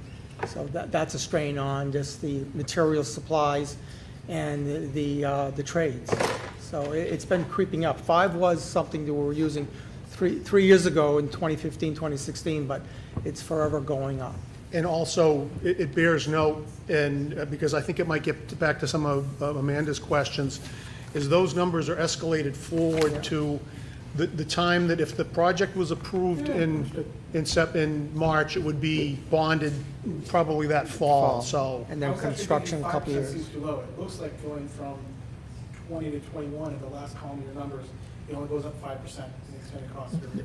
Right, and that was, the general assumption up through today has been 10, 5, 5, 5, but it may be 10, 10, 5, 5, or some blend of that. There's no telling. The market, as Dan can attest, it's unlikely it's gonna go down.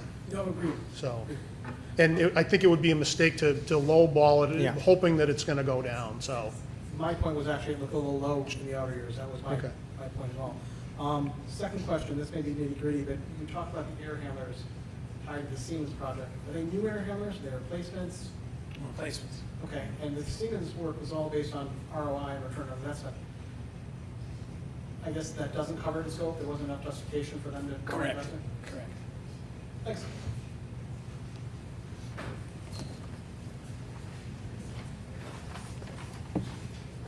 Rob Belty.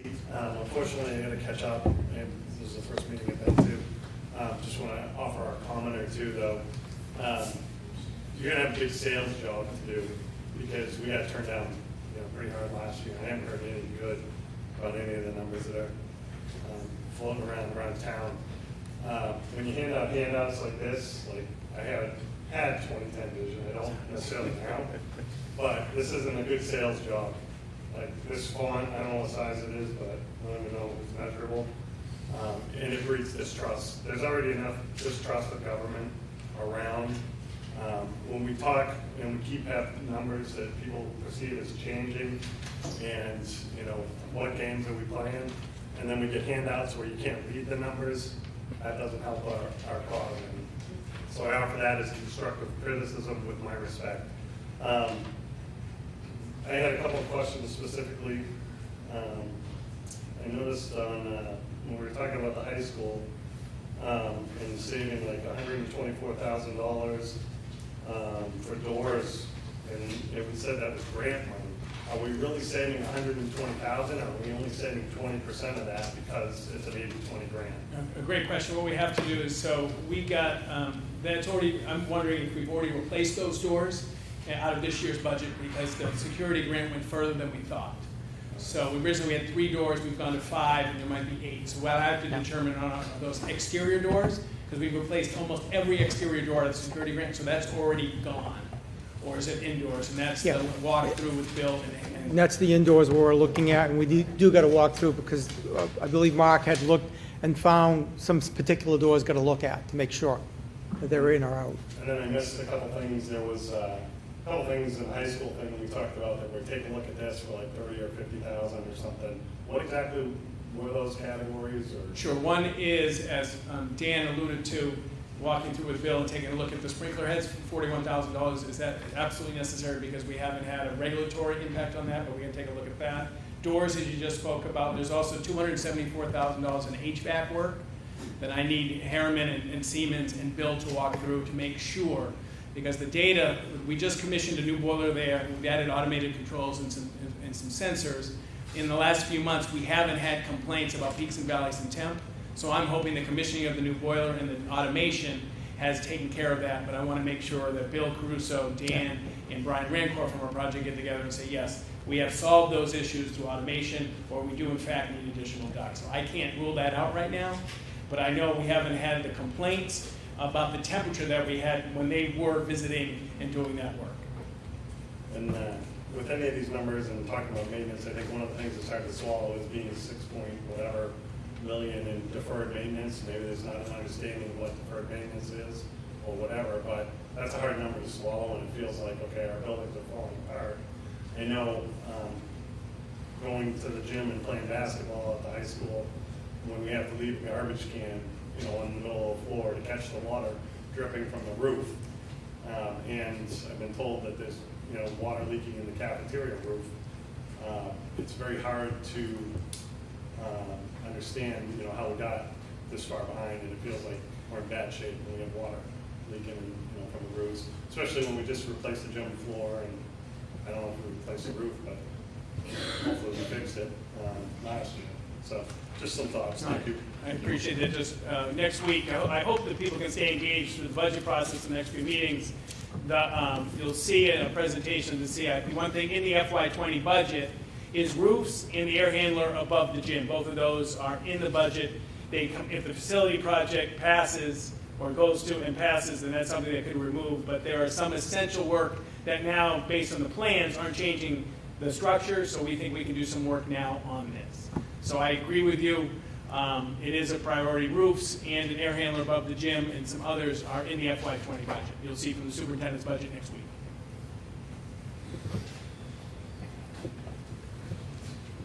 Ian Tewksbury. Very quickly, a suggestion. I don't know if the state RSAs will allow it, but I've if this was it, just as an example, it might be beneficial to have deferred maintenance as one warrant article, basic safety and security is another warrant article, science as another, as opposed to I need to vote for all of it or I got to vote for none of it.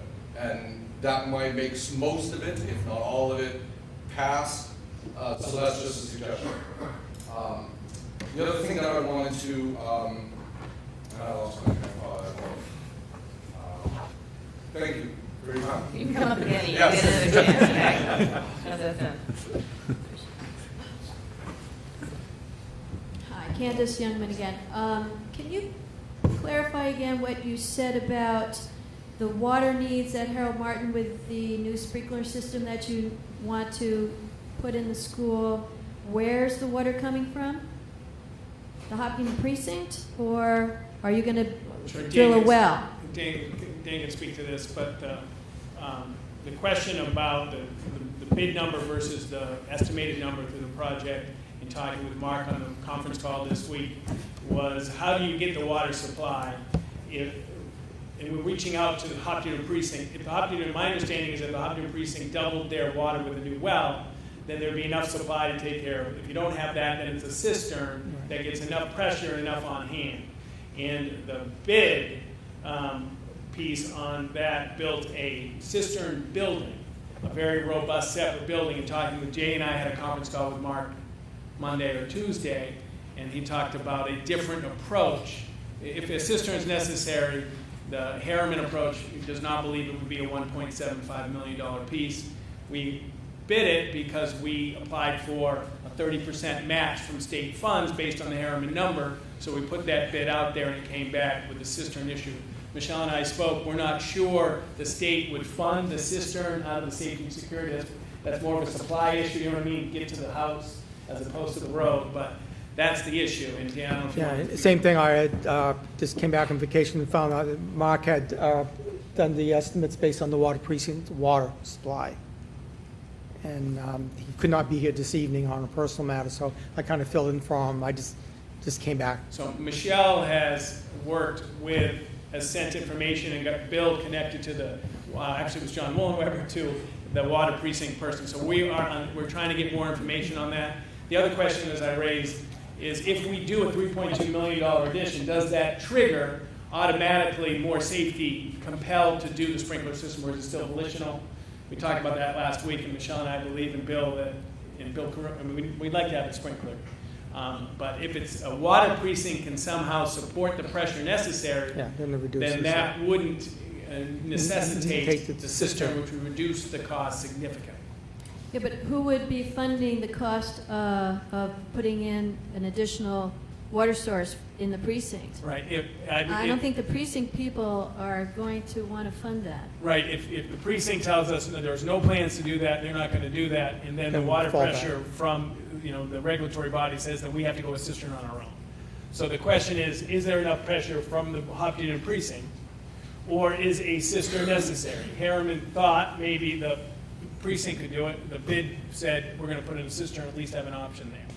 So we're between those two, and we are reaching out to if the precinct sends us in writing this gallons per or linear foot a gallon, I forget what it was. If this is necessary, we cannot supply that. They tell us we can't supply that, then we are on our own, which means cistern. And Dave, remember we went to Alton, that was their issue. Right, they put it's not uncommon to do a cistern for sprinklers in small town water systems. That's my understanding. Right, and the cistern requires a fire pump, et cetera, different code requirements for life safety code. So have you been able to touch base with the water commissioners in the precinct? Sent them information, and we're waiting to hear. We have not closed So that. you haven't talked to anybody yet? We communicate through email. Multiple emails back and forth. I gave information based on what we had. He needs more information, and that's what Bill Caruso is working with him now. We've also reached out to Chief Yale and waiting for that as well to answer the question regulatory as far as if we do it without a sprinkler system but do renovations or additions, does that trump it, meaning that we have to do the sprinklers no matter what? Because I've reached out to the state and they've said that really it's the fire chief, and the fire chief wants to know what the state fire marshal wants, and we're still waiting to close on that gap.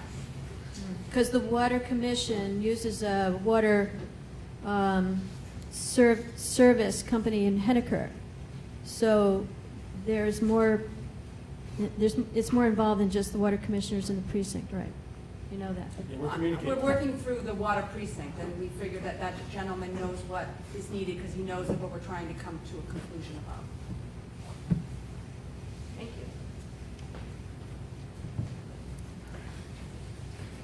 you. So I did remember.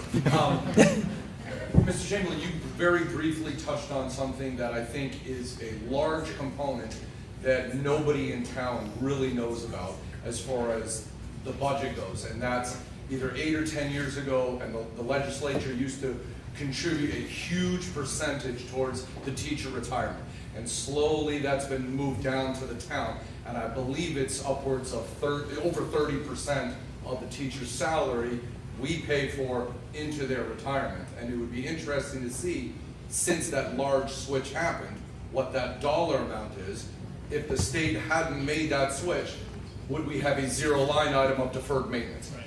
It's not going to affect 1 penny of what I pay in my taxes, but I think that that's nothing that any school board had any control over that might make the pill a little easier for the taxpayers to swallow if we knew that it was, you guys could have done everything under the sun and that dollar amount would not have changed.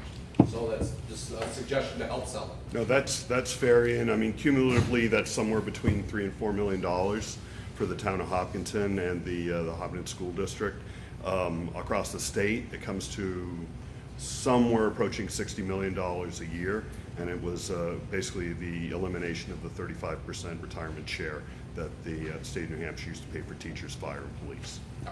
In Building 8 too, when in 1997, when they voted, they got a percentage of Building 8. In Building 8, we've had some aid for safety and security, life safety, but not the foundation Building 8 that was part of, almost it was an entitlement. If you vote for it, you got it through 2007, 8? 2008, right? I didn't, that's not bad. Yep, you're very good. Thank you. Thank you. Quick clarification, this moment of questions was supposed to be directed at them, is that right? And then you guys are going to ask questions, and then will there be another opportunity to address? There'll be one more opportunity for public comment, but if it's related to this presentation, this is a good time to probably ask it. And deferred maintenance as well? Yeah. So the 6.6 behind deferred maintenance is exceptionally concerning, as you all feel.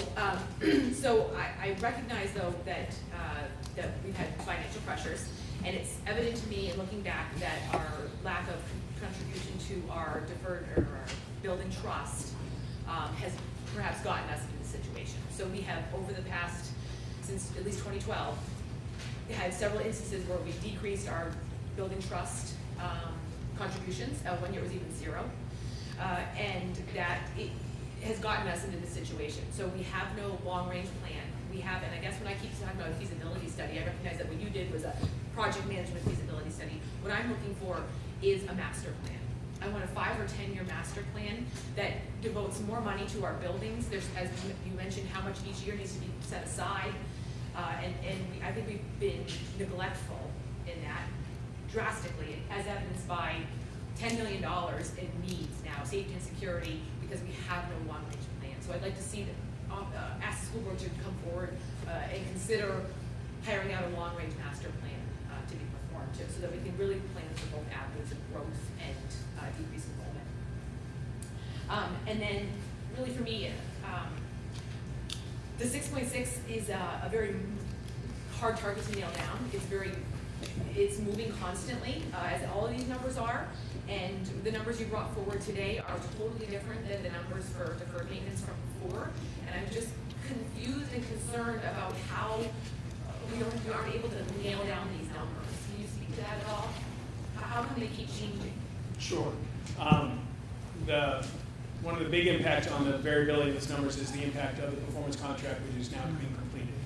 So the ceiling tiles we've done in the last 2 years, Harriman walked through 2016, it's now 2018. We now very comfortably can take out ceiling tiles. There was $82,000 in lights that when Siemens and Harriman sat down and developed this, they didn't think it was as expansive as it was, or they just missed it, but we replaced every single light in this district. That $82,000 was gone.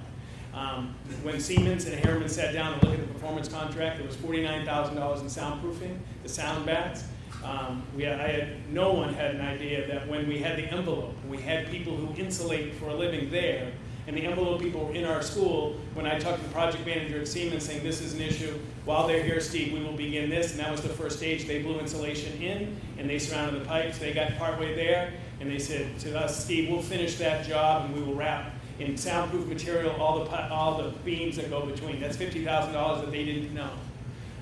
Then there is a question about when we look at the doors, the internal doors. When Harriman did their walkthrough, it was $124,000. Well, we don't have any help tickets or any concerns of data to back that up. That is a priority. So these are all things that had happened prior to tonight, though. I guess I don't understand why the numbers changed for tonight. Why didn't these numbers change before now? Why is it just all of a sudden? Well, it says we got the new numbers in the first week in October. They were presented to the Hopkinton School Board October 18th. So this was the night to unpack deferred maintenance and basic safety. This was the night. I mean, I could have done it 4 weeks ago. We decided to do others. So, and we know now the Siemens project is finished, and that's why we know about some of this work. So the Siemens project is finished, yet we're still on the hook for $75,000 a year. Is that correct?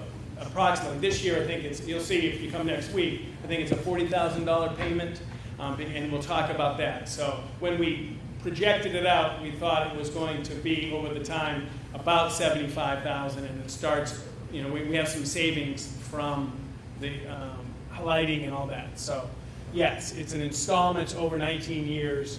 That was our investment in facilities, but this year in the budget, I think it's about $40,000. Well, the delta, meaning that we had an amount, the change, is about $49,000. So what the 75 is worst case scenario because the price goes up, the payment amount goes up. So instead of saying, 1 year, So it's 40, up 1 year, to $75,000. Up to $75,000, hopefully less, yeah. Okay. So In the maintenance trust is actually, we've had more money in the maintenance trust we've had in the history of the school district. It's the highest it's been in the history of the school district. that's concerning. I mean, but That's what it is.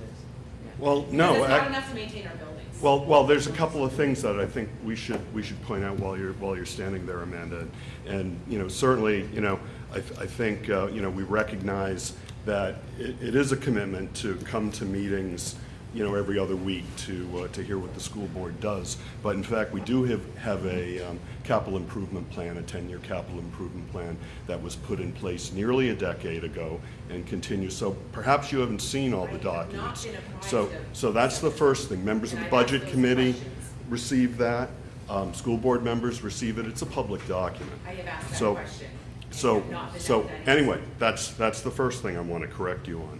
But the other thing is actually your assumption that the use of the repair and maintenance trust is for deferred maintenance. It's not.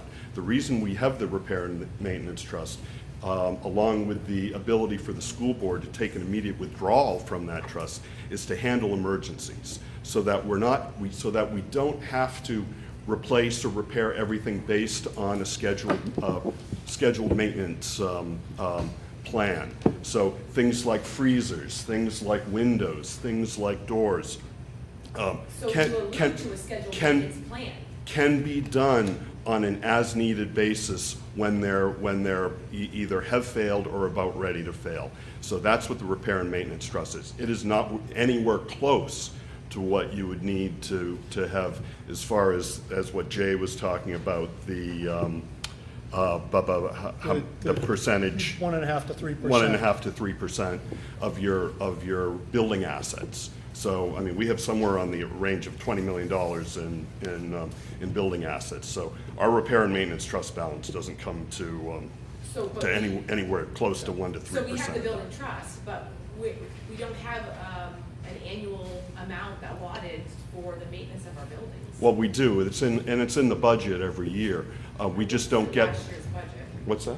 I did look at last year's. Every year, there's repair and maintenance.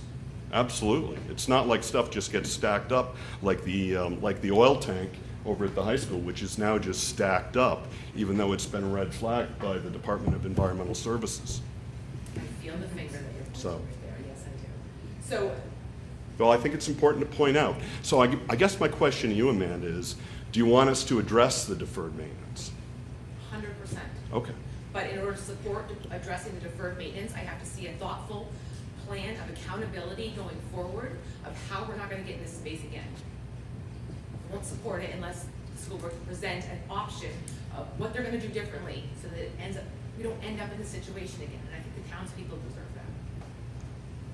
that. And if I can say, I am not aware of a capital improvement plan. I think we've actually asked for one, and I haven't seen one. But I just want to comment because I feel a little bit of tension, and I think the board means very well. I think Steve always does 150% of what he needs to do, and we learn every time. We learn every time we have a meeting.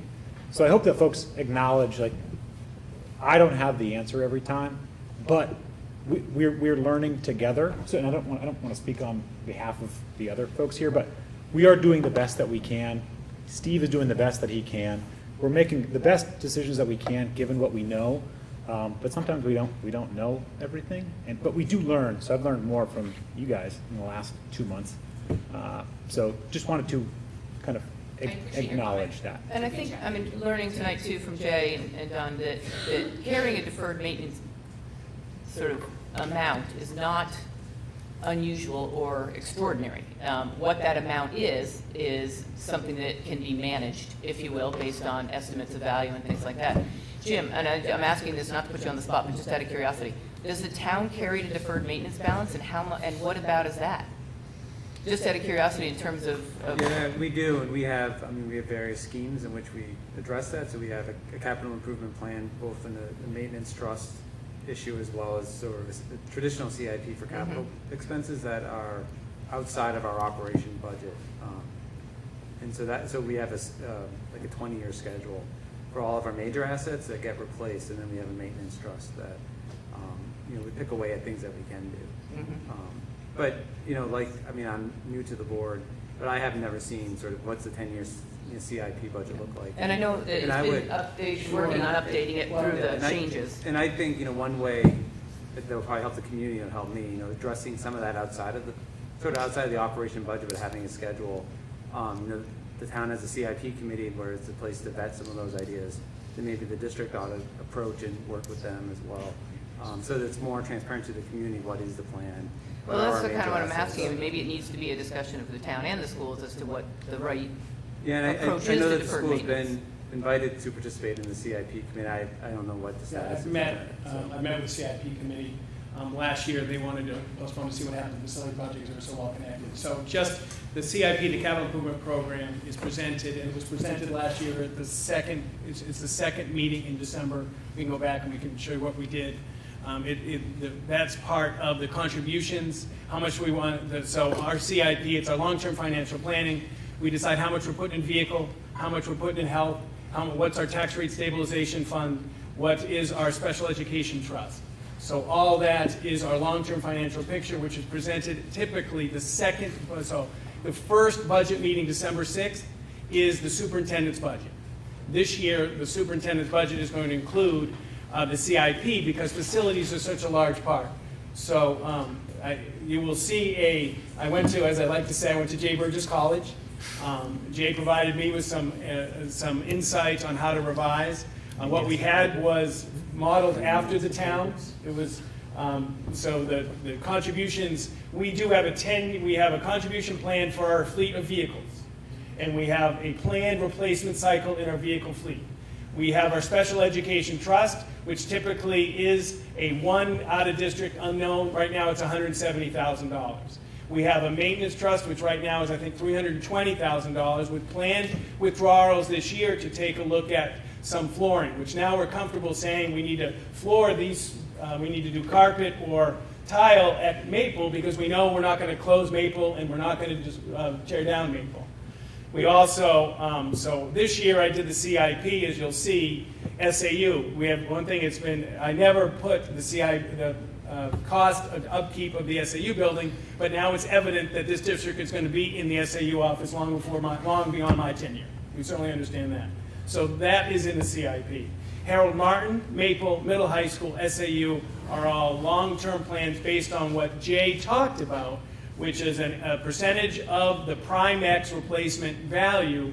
And I have to go back, because I thought Jay said it was 1 to 3.5%, so I put in 3.5% instead of 1.5 to 3. So I got to go do a little bit, but it's only changed a little cell because I go to Miss Clark's spreadsheet school, and so we can do that. But we do have a CIP. It has going to be changed based on J. Burgess College, but it was patterned after the town's work, and I can show you last year's, but you will see FY20 long-term next in the superintendent's budget. It is absolutely there, and I can show you the board meeting where it was included in the packet last year. Can I just make 2 comments? Because I've been doing my job for 15 years. So for 15 years, we have been asked by Karen at the town, and we have given a CIP. As far as deferred maintenance, when I got here 15 years ago, it was a 3-year average. What Steve talked about, I just think it's very important and to be open and transparent for people that weren't here back 15 years ago. It's been extremely difficult in the 15 years to get anything any different. And so while we might have wanted to do more, we had an issue with a budget constraint of you're not needing to go the percentage up, and so we're stuck.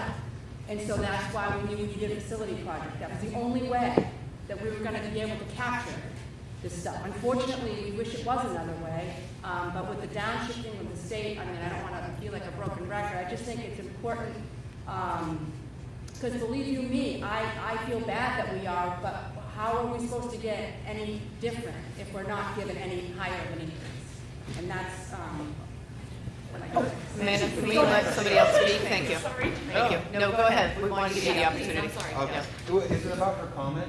Because it just keep the flow going. It's super quick. Yeah, I can. So I appreciate that, and I do not mean to beat you up for what's happened in the past. My thought is that a capital improvements plan, a 10-year master plan will help with that, and would have helped in the past. So And I'm not saying that I'm offended by what you're saying. I just think it's important information because board members haven't even been in here for, some have, but some haven't. And it's just the perspective and lens of the business administrator who's trying to control the tax rate for the school board. So. And the J. Burgess College is 5 years. Was it? Okay. But I'll expand. But I just want you to know, I 10's better. I try to get a passing grade in J. Burgess College. Please, Oh, your turn. All right. Hi, my name is Mark Blumenthal. I have a couple comments and just a couple questions. First, I just want to say you guys do a great job. And I'm new to coming to these meetings, and I actually sat back, so I didn't interrupt you guys this time. So, and I was listening to everything, and I just had a couple questions I want to ask. Did I hear that we were having an issue with leaks in the high school and then leaks in the cafeteria? How often does that happen, Mr. Thompson?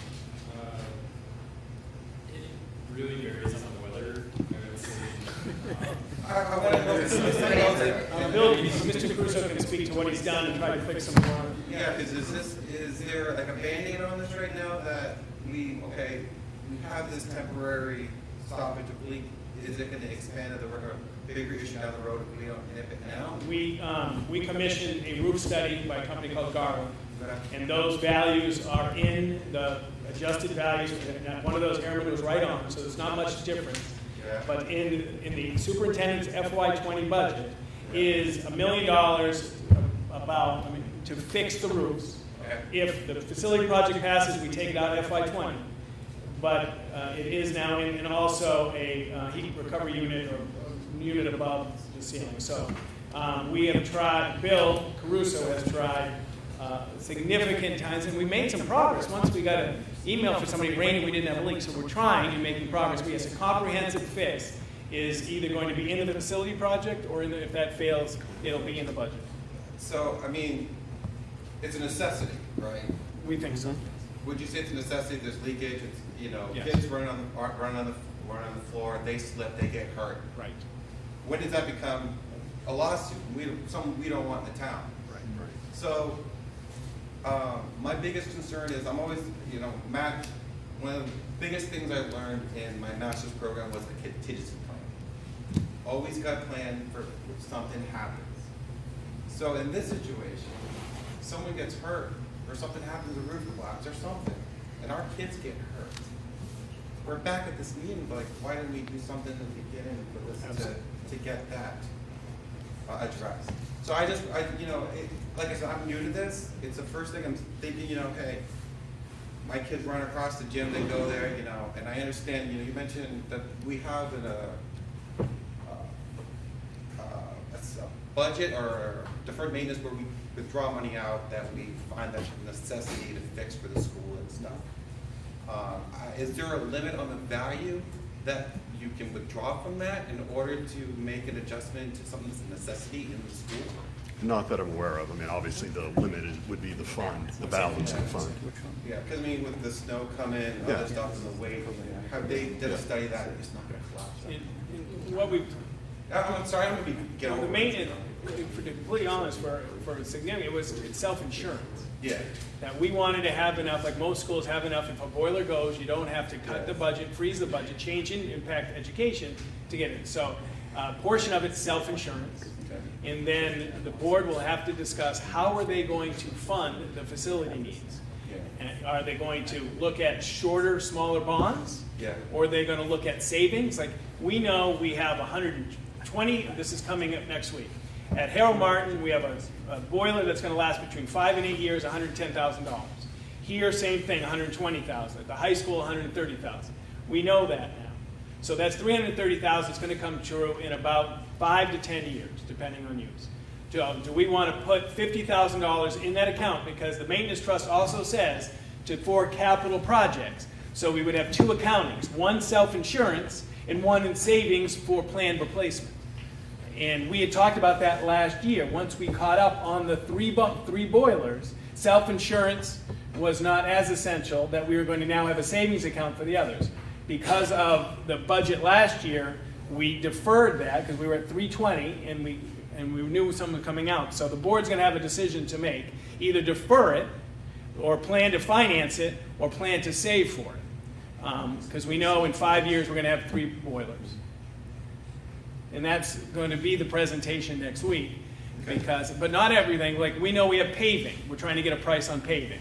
We know we have furnishings, $5,000 a year for furnishings that we need to spend in our school. So that is in our plan going forward.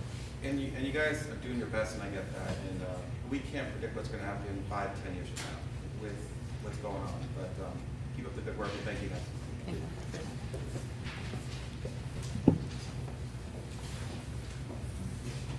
I have a question about the SIP, because I have not heard about it either. And did I hear you say you have committee meetings, city SIP committee meetings? No, there's a town capital improvement that we get invited to. Okay. And Don, have you been on that? Yes. And the last few years I've been invited, made a presentation, presented our CIP with it. Last year they wanted to wait and see what happened with the facility project. This year I've given an indication to Neil Cass that to reach out and say that I will meet with the CIP committee town whenever they want. We're ready for that meeting. So we now have a CIP. If the facility project passes or not, that takes all the Harriman stuff, all the Siemens stuff, new bleachers, new sound system, new technology, firewall, switches, and new kitchen. All the CIP is $10,000 or more, not recurring, anything bonded, or more. Anyway, it's pretty close. So, Well, my point, lifespan, ding ding. yeah. And my point is always, transparency, information being readily available. I don't have a student in the schools, so I listen to parents and I look for information that will support what the school's doing. And I wish there was more CIP information about the school that we could look at every year, because we go to the meetings every year, and like Ben said, sometimes things are changing all the time. If I could see that progression, this 10-year planning so that we can see that, when things change, we know, but that's not clear. You gotta come to these meetings and then we feel like we're grilling you to death. and then we don't So appreciate we'll the see hard that work. second and it's, But it's very hard to get the information. I hear it, all of a sudden I hear there's a SIP, and I've been there 15 years, like Michelle. And what we, under the direction of the board, we fundamentally changed our website in the last 2 weeks, the school website, not that. So if you go there now, there's a tab that's called meeting, any documentation that was at this meeting. So tomorrow, there'll be a folder. In it will be this presentation. In it will be a sample of the programmatic budget that Michelle's going to present and speak to, and any documentation. So you will click and see. And we will continually build that so you can go back. It's not just the minutes now, it's any documentation. And I apologize for the font, but I wanted to use Harriman documentation. I should have blown it up, but I didn't. I thought I was being more transparent, actually presenting Harriman documentation, because I know that was what was wanted. So, but I'll do font better next time. I apologize. All right, thank you. Anything else, Diane? I'd like to move forward with, because we have a few more things we need to cover tonight, unless there are any more questions specifically Just about this information. Just generally, we talk about the cost of retirement, the stuff that's being pushed down to the state, whatever. And again, 10-year planning. We talked 10, 15 years ago, we talked about teacher salaries, and they were increasing, and benefits and whatever, and now we're having to pay for things that the state used to pay. It's choices. It's choices. Salaries are 75% of the budget. We've got to start talking and being more transparent about how those salaries are arrived at. I think a lot of these questions could come up in the budget committee meetings and in the annual meetings. Is that with the price of this project and the effect it's going to have on the tax rate. So I'm just sort of telling you what I see and putting a notice that how are you going to become more transparent? Are we going to have more conversations about salaries and more transparency there? I'm just, I'm getting frustrated. Yeah. Thank you, appreciate it. All right, at this point, I'd like to move on with the remainder of the agenda, because we do have a couple more things we need to cover tonight with regards to the programmatic budget and Michelle's presentation. It's getting awfully late. Liz, can I, before we move on, I appreciate it, just in terms of our process on sort of next steps and just... Yep, that's kind of the next HSD facility project. Oh, next. We're going to do it later in the... Okay. That's next. Oh, that's next. So Thanks for the I'm segue. right on time. All right, so at this point, we're going to wrap this up, and we'll move on to the items for board discussion for the facility project and what happens next, basically. So next week, Steve will be presenting his superintendent's budget to us next Thursday night. As Steve has communicated, there are going to be a lot of pieces in that are going to be, I think, items that are going to be of interest to both the board and the community with regards to things like maintenance and facilities. And then we have 2 more meetings after that to have further budget discussions, operating budget discussions. At all 3, and correct me if I'm wrong, Steve, but at all 3 of those meetings, we'll also have facilities updated, presented, wrapped up in those discussions. On December 20th, do I have that date right in my head? Yes, so we go 7, 6, 13, 20 are the 3 December meetings. 6th, superintendent's operational budget expenses.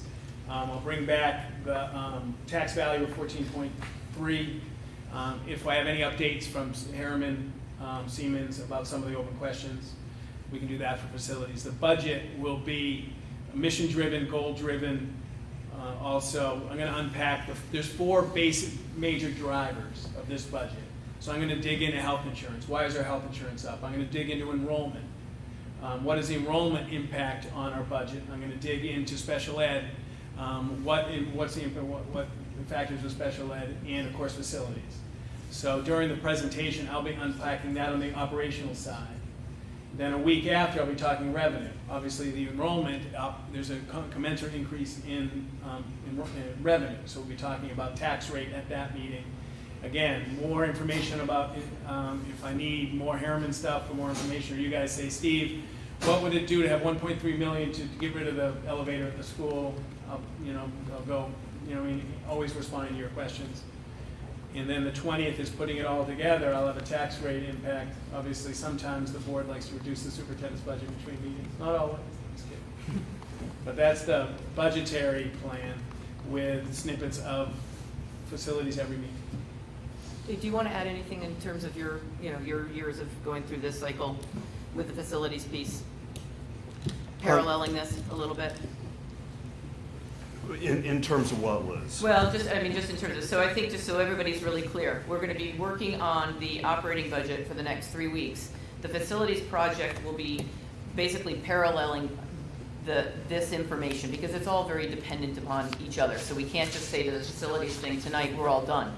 We've got to make sure that that's all part of our discussions in the next few weeks. Right. December 20th, which is our last scheduled meeting to discuss the operating budget. Is it January 3rd tentative? And tentatively January 3rd if we need that meeting. Really are the last 2 opportunities for the board to make a decision about not only the operating budget but also the facilities project. So unpacking everything in the last 3 meetings I think has given us a lot of input, feedback from the community. Certainly the community has plenty of opportunity at the meetings coming up in the next 3 weeks to also be able to provide comment to us, either facilities or operating. But I think that as things evolve with the operating budget, it will create more information for everybody to be able to move in a direction to get to that end point by the end of December. So just so I'm clear, January 3rd is the last time for us to make decisions on facilities? January 3rd is a tentative date if we don't finish our work by December 20th.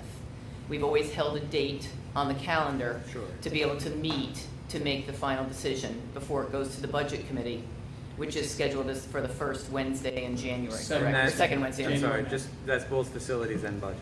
Correct. Okay. Correct, yes. And then in January, it would be, I think it would be prudent, and I think we have talked about scheduling a meeting, a joint meeting with the budget committee, the select board, and the school board as an open community listening post forum, if you will, to talk about the facilities project and get any more information. Now, there's one opportunity Steve and I spoke about today, and that would be on the 13th of December at 5 o'clock to do a listening post on just facility for 30 minutes prior to the board meeting. For any other questions, things like that, that people may have, that we have done with other topics that we have had that have been of community interest. And so it really is, I think, the board's pleasure to decide whether that's something that they would like to do for those 30 minutes, and we will determine who it would be, who would be appropriate to invite to attend and how to structure that. It's usually listening posts are an opportunity to just share information and for questions to be answered in a more informal format than a board meeting. I am scheduled to be out of town at a NEASC event actually on December 13th. I'm going to see if I can adjust. Okay. I guess I don't mind doing listening posts. I think it's actually a good idea.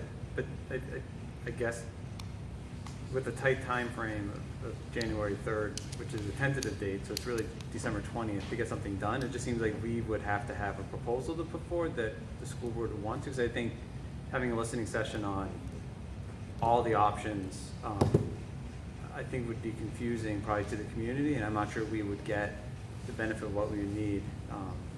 I just feel like the time is really tight to move forward with, a $14 million or upwards project. I'm just not sure I have as much as I need. I just feel if we ask the community to comment on all this information all at once, I'm just not sure what we'd get out of it, unless we had a proposal that we were testing. Well, it's really up to the board to create that proposal, so that's why in some ways, having the information that we've had from everybody for the last 3 weeks and then giving them another opportunity as they percolated tonight, because I know there's a lot of information that was shared tonight, giving them an opportunity to come back for one more, sort of opportunity to just talk about that, as opposed to it being, it's going to be woven into all of our business meetings for the next 3 weeks as well.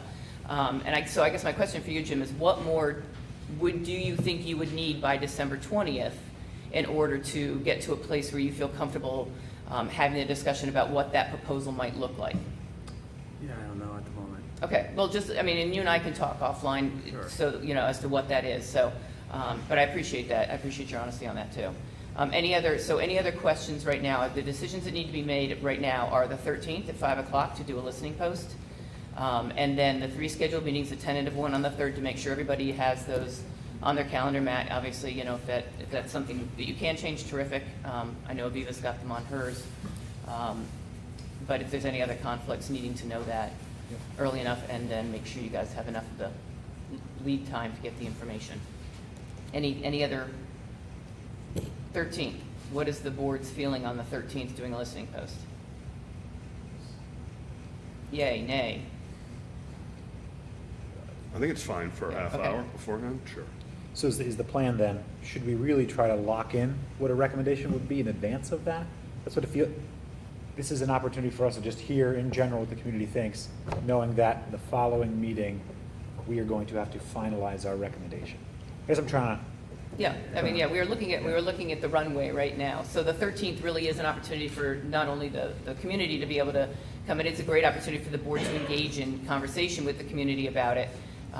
As we have with some other things that we've done listening posts, it's a little more informal. It's a little more of a, you know, a back and forth questions, answering questions, gathering more information type thing. There's no decision made at the end of a listening post. It's just more information that we gather up. So I think we should plan on the 13th at 5 o'clock. We'll make sure we get plenty of notice out about that in advance so that everybody has the opportunity to mark it on their calendars. I'm assuming that we're here for the next 3 meetings? We are. Okay, all right, excellent. Any other questions right now as to what our time frame is between now and the 20th and then potentially on the 3rd of January? Everyone's all set, and Steve's gonna have plenty of things to be giving us on next Thursday night for us to think about. Yes. Excellent. All right, great. Let's Up next, Michelle's going to speak to it. It's in the pack. I'm going to hand these out. So this is the latest iteration of the programmatic budget. Michelle, want to talk about the process? Sure, so this report is, had to be created We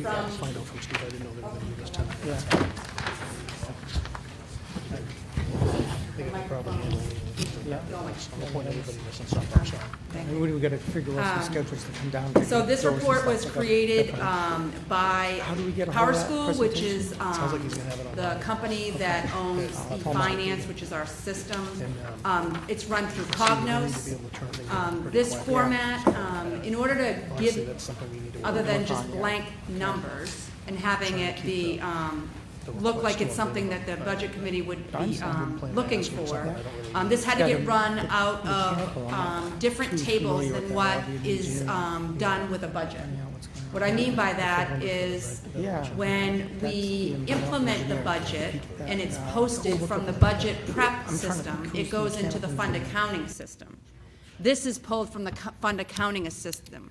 Because every year, in order to start the next year's budget prep, you have to wipe away the prior years. So there was no way of running the Cognos because we'd already wiped the year clean to start for the new year.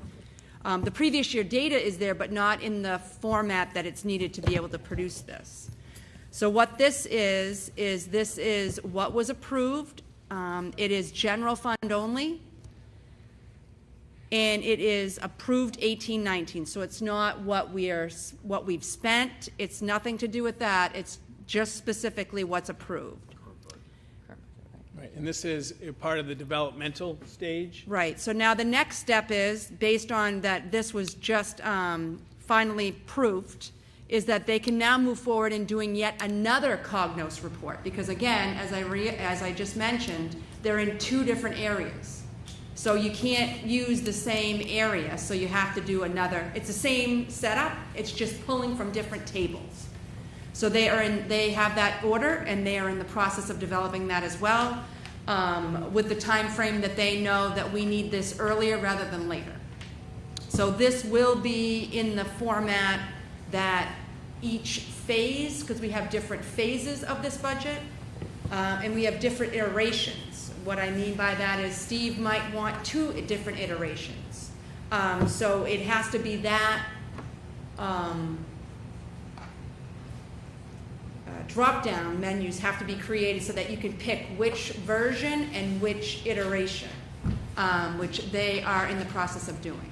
But this is specifically just 18-19, because if I ran it, I could run this, well, if they did it in the budget prep area, it'd be all zeros. So it really wouldn't have any real, I didn't feel that it would have value because it wouldn't show numbers that would actually give an idea if the budget committee really thought it would be a useful tool.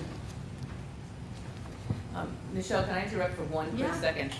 Dan and Jay, I want to, first of all, I should have done this 5 minutes ago. I want to thank you very much for coming tonight, and I want to give you the opportunity to go home if you would like to. I'm going to let Dan go, I'm staying. Okay, all right, and thank you. And Being a thank you so much for taxpayer. coming, I appreciate it. Thanks, Liz. Thank you very much. All right, I'm sorry, Michelle. No, I mean, that's pretty much it. Was no change as far as the formatting goes. It's just really making sure that the numbers were valid in the area, so. Jim, do you want to add anything to what Michelle has shared in terms of?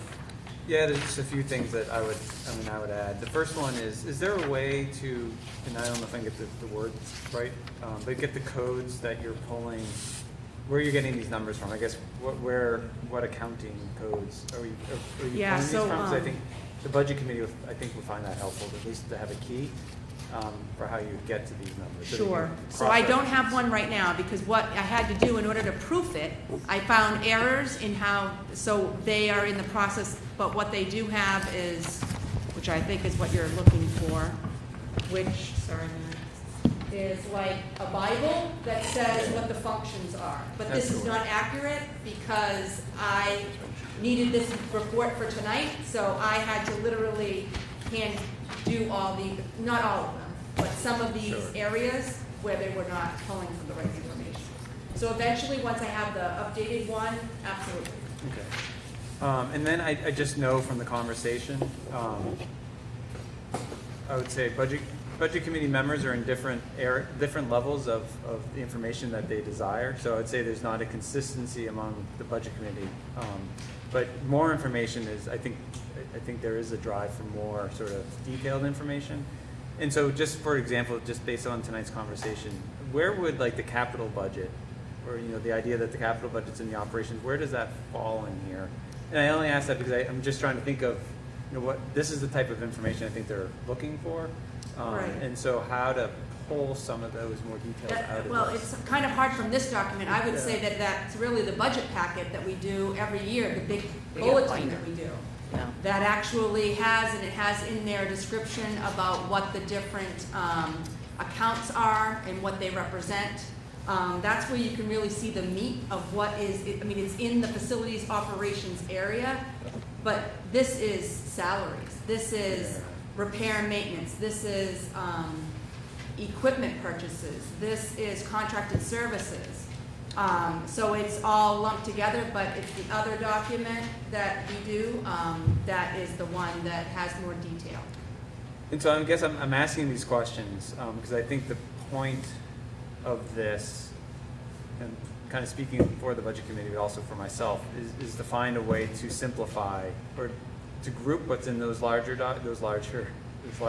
It's kind of hard to read into something that's a bit formatted easier. So I don't have an answer. I'm just trying to think through the types of questions I know I'm going to get when I present this, and the type of information that I think the budget committee on behalf of the community is looking for, which is how do we pull things out of this without having to go to the meaty document. And I'm just trying to think through what some of those are, and based on tonight's conversation, I think the capital budget might be one if it's still in here. I'm sure there's others. I know there's, the budget committee talked about, pulling out the benefits and salary under certain academic programs. Well, the I'm not benefits sure that's are a good all idea. lumped together. Anyway, Yeah. I'm not quite sure I'm making much headway other than to say this is a great start. I think there's going to be requests for additional information. Well, and I think, Jim, coming just back. when I passed the baton to you with finance, the last nice of discussions that I remember were that this was in response to the request from them last spring when Matt was on there. Well, when Matt and then me and then this was in response to their request for something that, and I think Mark Zankel said it the best, that he calls this a dashboard, and that's the intent of this document. The binder that they receive with all the levels of detail below it really are to support this dashboard. That we landed over the summer where we were going to basically drive this document this year from start to finish with this process, and then assess and evaluate at the end of the process where there may be some areas of interest for additional information. So given the fact that all the information is there, is my understanding. It's all there, it's just finding it, obviously. I mean, there's a lot of information there. Finding it and then being able to tie it back to something that is a summary document, because that was the intent of this, was a summary document. Totally appreciate it. I'm just looking for potentially some additional summary information that the budget committee, maybe the community will find interesting to be able to put into this format rather than the very deep format that might not be as user-friendly. So I totally agree with your assessment. I'm just thinking there may be some additional summary information we might want to add in here that the budget committee will likely come back with. And I just used the capital improvement as an example that I'm hearing tonight that I'm assuming there's going to be interest in seeing how that pulls out. And if, again, most of the community don't dig into the deeper package, and it might be a good way to. Yeah, I think it'd be really helpful if you could find out specifically what it is they want, only because, I mean, this alone cost the district money to be able to get this information in this format. So I appreciate it. Because of the way the reporting is done in this particular finance system, I think it would be helpful for Michelle too, and her time, and Steve's, to know specifically what it is they would like in a summary format that they're not already receiving in that binder, so that we have a starting point, and then we can back into how that might look, whether that's this year or not, depending because of timing and things like that. But I think that'd be helpful instead of trying to build documents that are not in response to a specific request that really is what the community is looking for. Is that fair enough? No, that's okay. And if I could, I mean, I hear Jim. Jim's got like one budget committee meeting before he presents the budget, right? So I think this is, from my short time on, this is incredible. This feels like it answers a lot that they were looking for. So I commend Michelle and team for doing that. I do think adding function codes will help them understand, okay, it's almost like when you're looking at an Excel spreadsheet and you click something and it unpacks what's underneath of it. Understanding what goes into facilities operations, just from a function code standpoint, will allow them to cross-reference where it might be in that packet. So I think it's smart to predict what type of questions that we're going to get. But this feels like it answers a lot of the initial questions anyways. Great. And Michelle, thank you for all your work on this. I know it's been a very tedious process at times.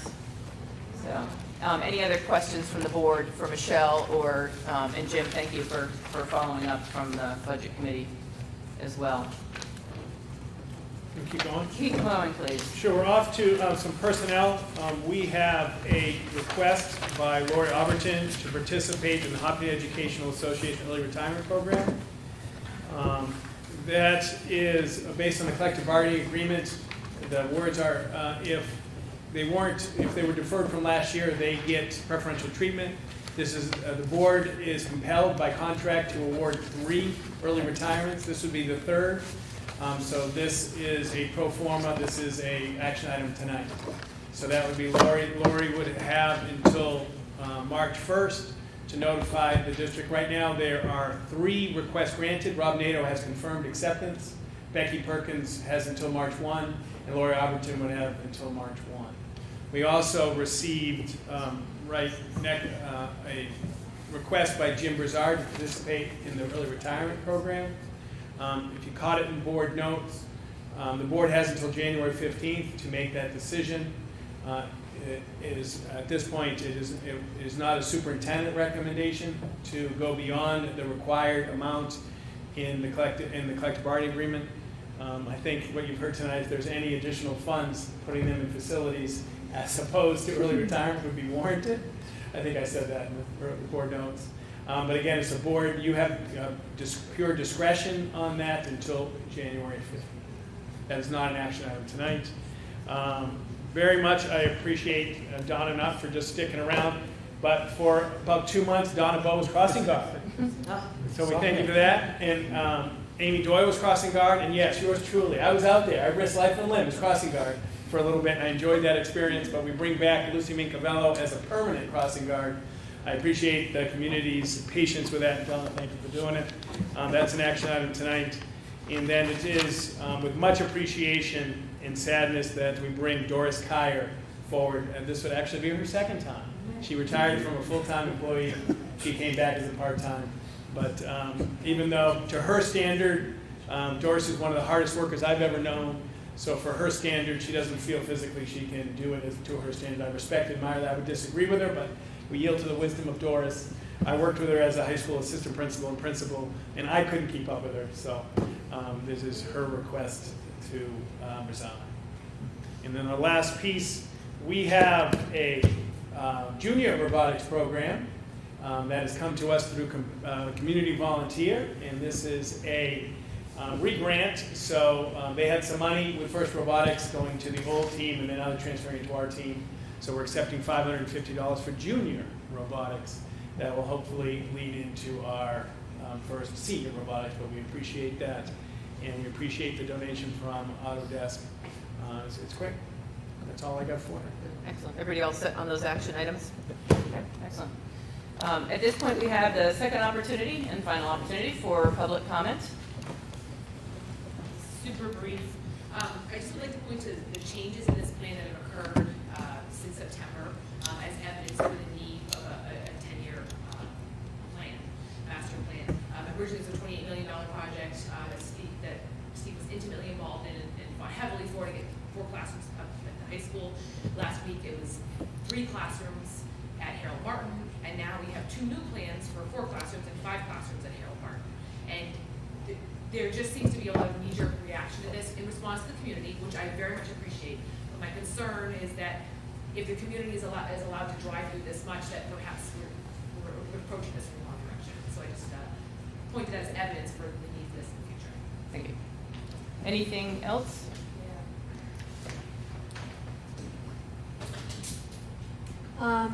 From my first look at this, what has to happen now, besides the code numbers, is these under academics, let's say, you would have to break it down to take art, and especially when you get to the high school, it can't be all lumped together in one category, art.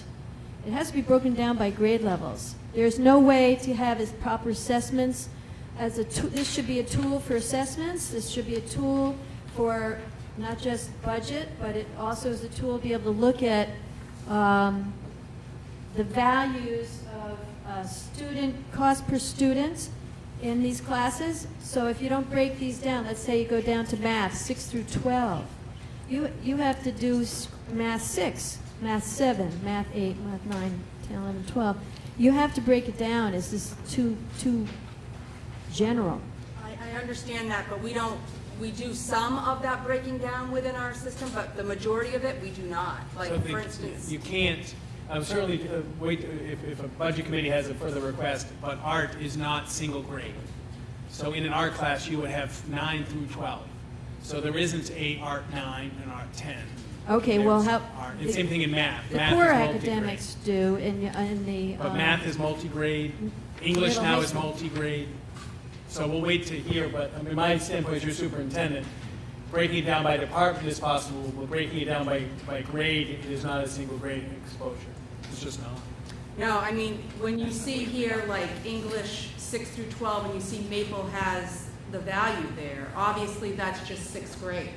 But we don't break out by grade.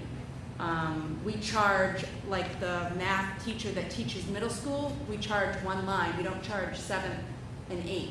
We don't have a line for 7th and a line for 8th. And same thing with high school. We just have a high school line for math or English or whatever. We don't have 9th grade, 10th grade, 11th grade, 12th grade. So the salaries are not spread that way. But you're not going to be able to display then all the math courses that you're offering in the high school this way.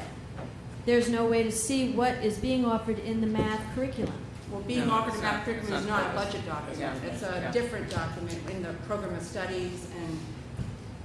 Well, I'm talking about a programmatic budget, and that's what they have, and there are examples of that in other districts. I understand that. They But this do was do the that. format, and I don't want to stop you short, Candy, but this was the format that was agreed upon earlier this summer when I attended in last spring, and this was as far as we agreed to go with it this year. Now, So- that's not true. That is not It is. It true. was what There's we were- been under discussion, constant discussion at the budget committee. I And understand there's been that. no agreement to that comment. I'd be happy to go back to the meetings that I attended and spoke about this particular document to have that discussion.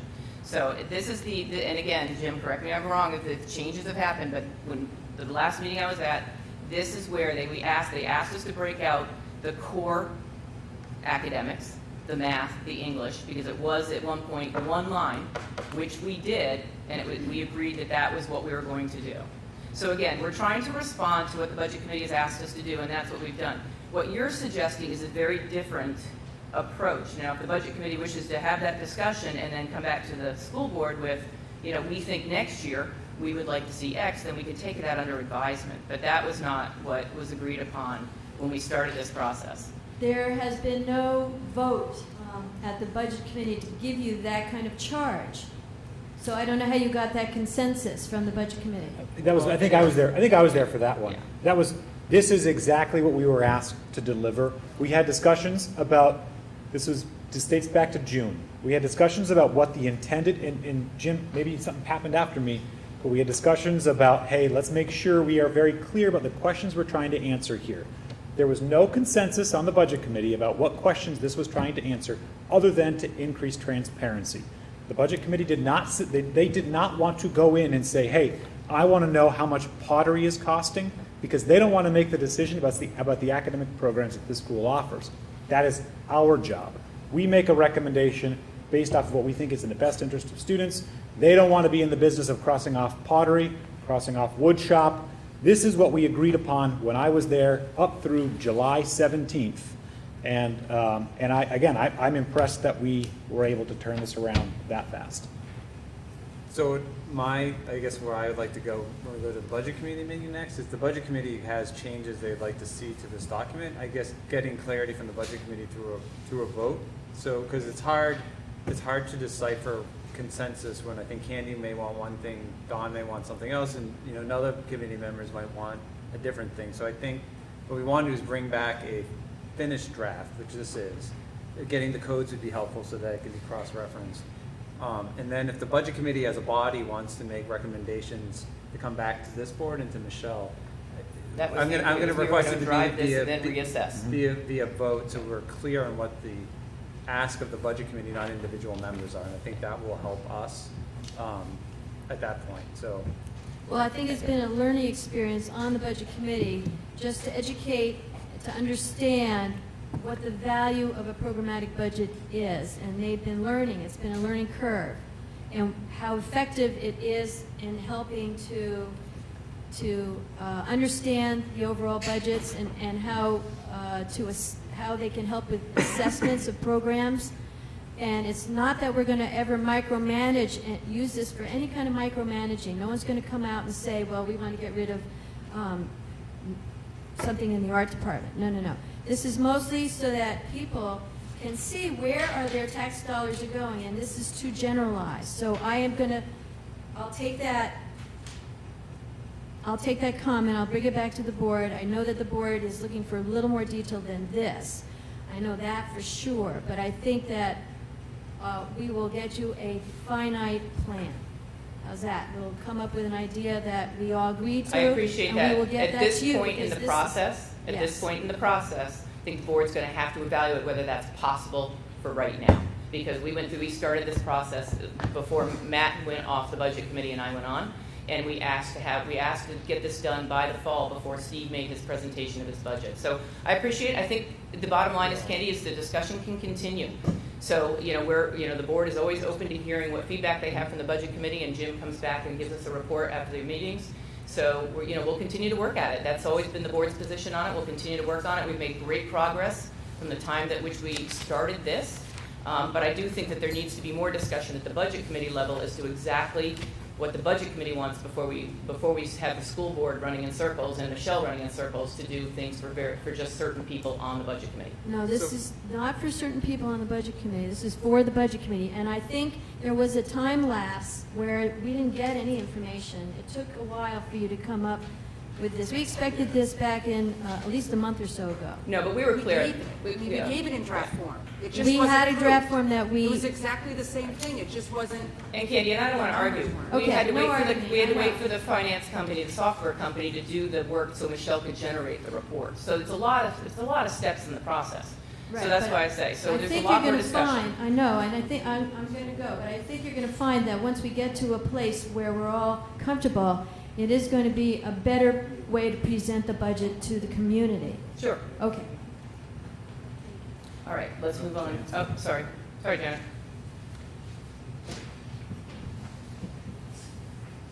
I appreciate what you have done to give us this, but I have pushed and pushed, and it was in our June agenda to get a programmatic budget for this year. And I feel that you have dragged your feet. We have one meeting a month. We have not had information given to us each month as to what we need. If you have problems getting us the type of information we need, then you need to communicate that. We haven't heard that you had to wait for this and you had to wait for that.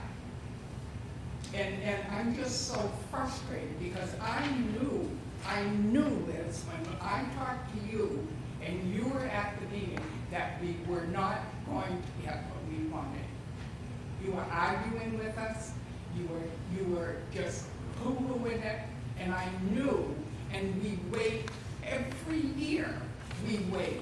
I started this process early so that we could have it by now. Now it's too late, probably. I appreciate your comments, Janet, and I will choose to disagree respectfully.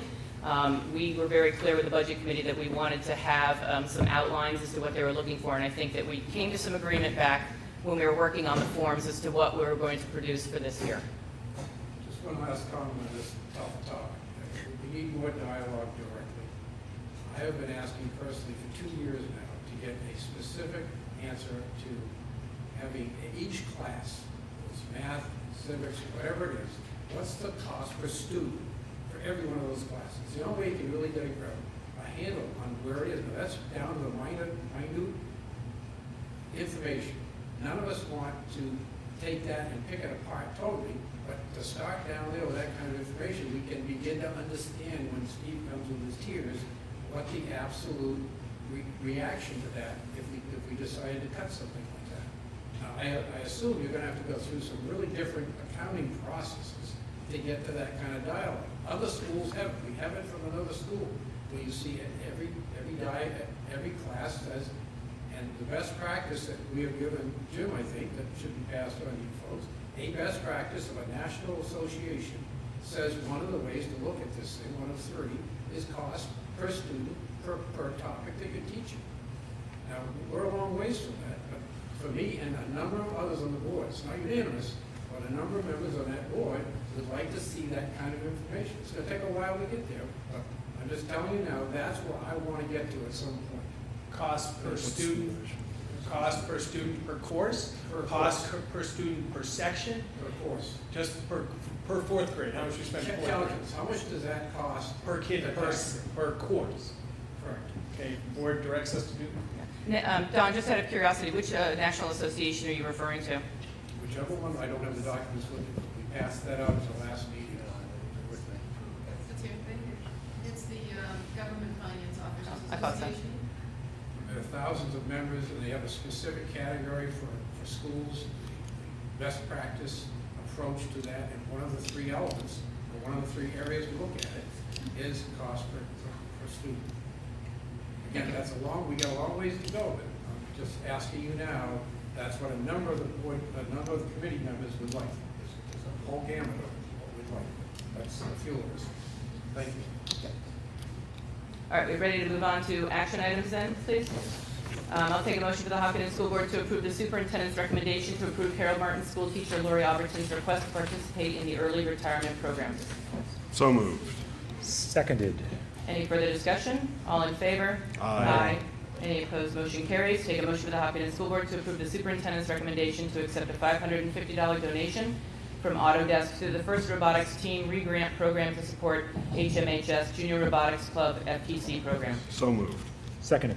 Any further discussion? Many thanks for their Thank generosity. you, yes. All in favor? Aye. Any opposed? Motion carries.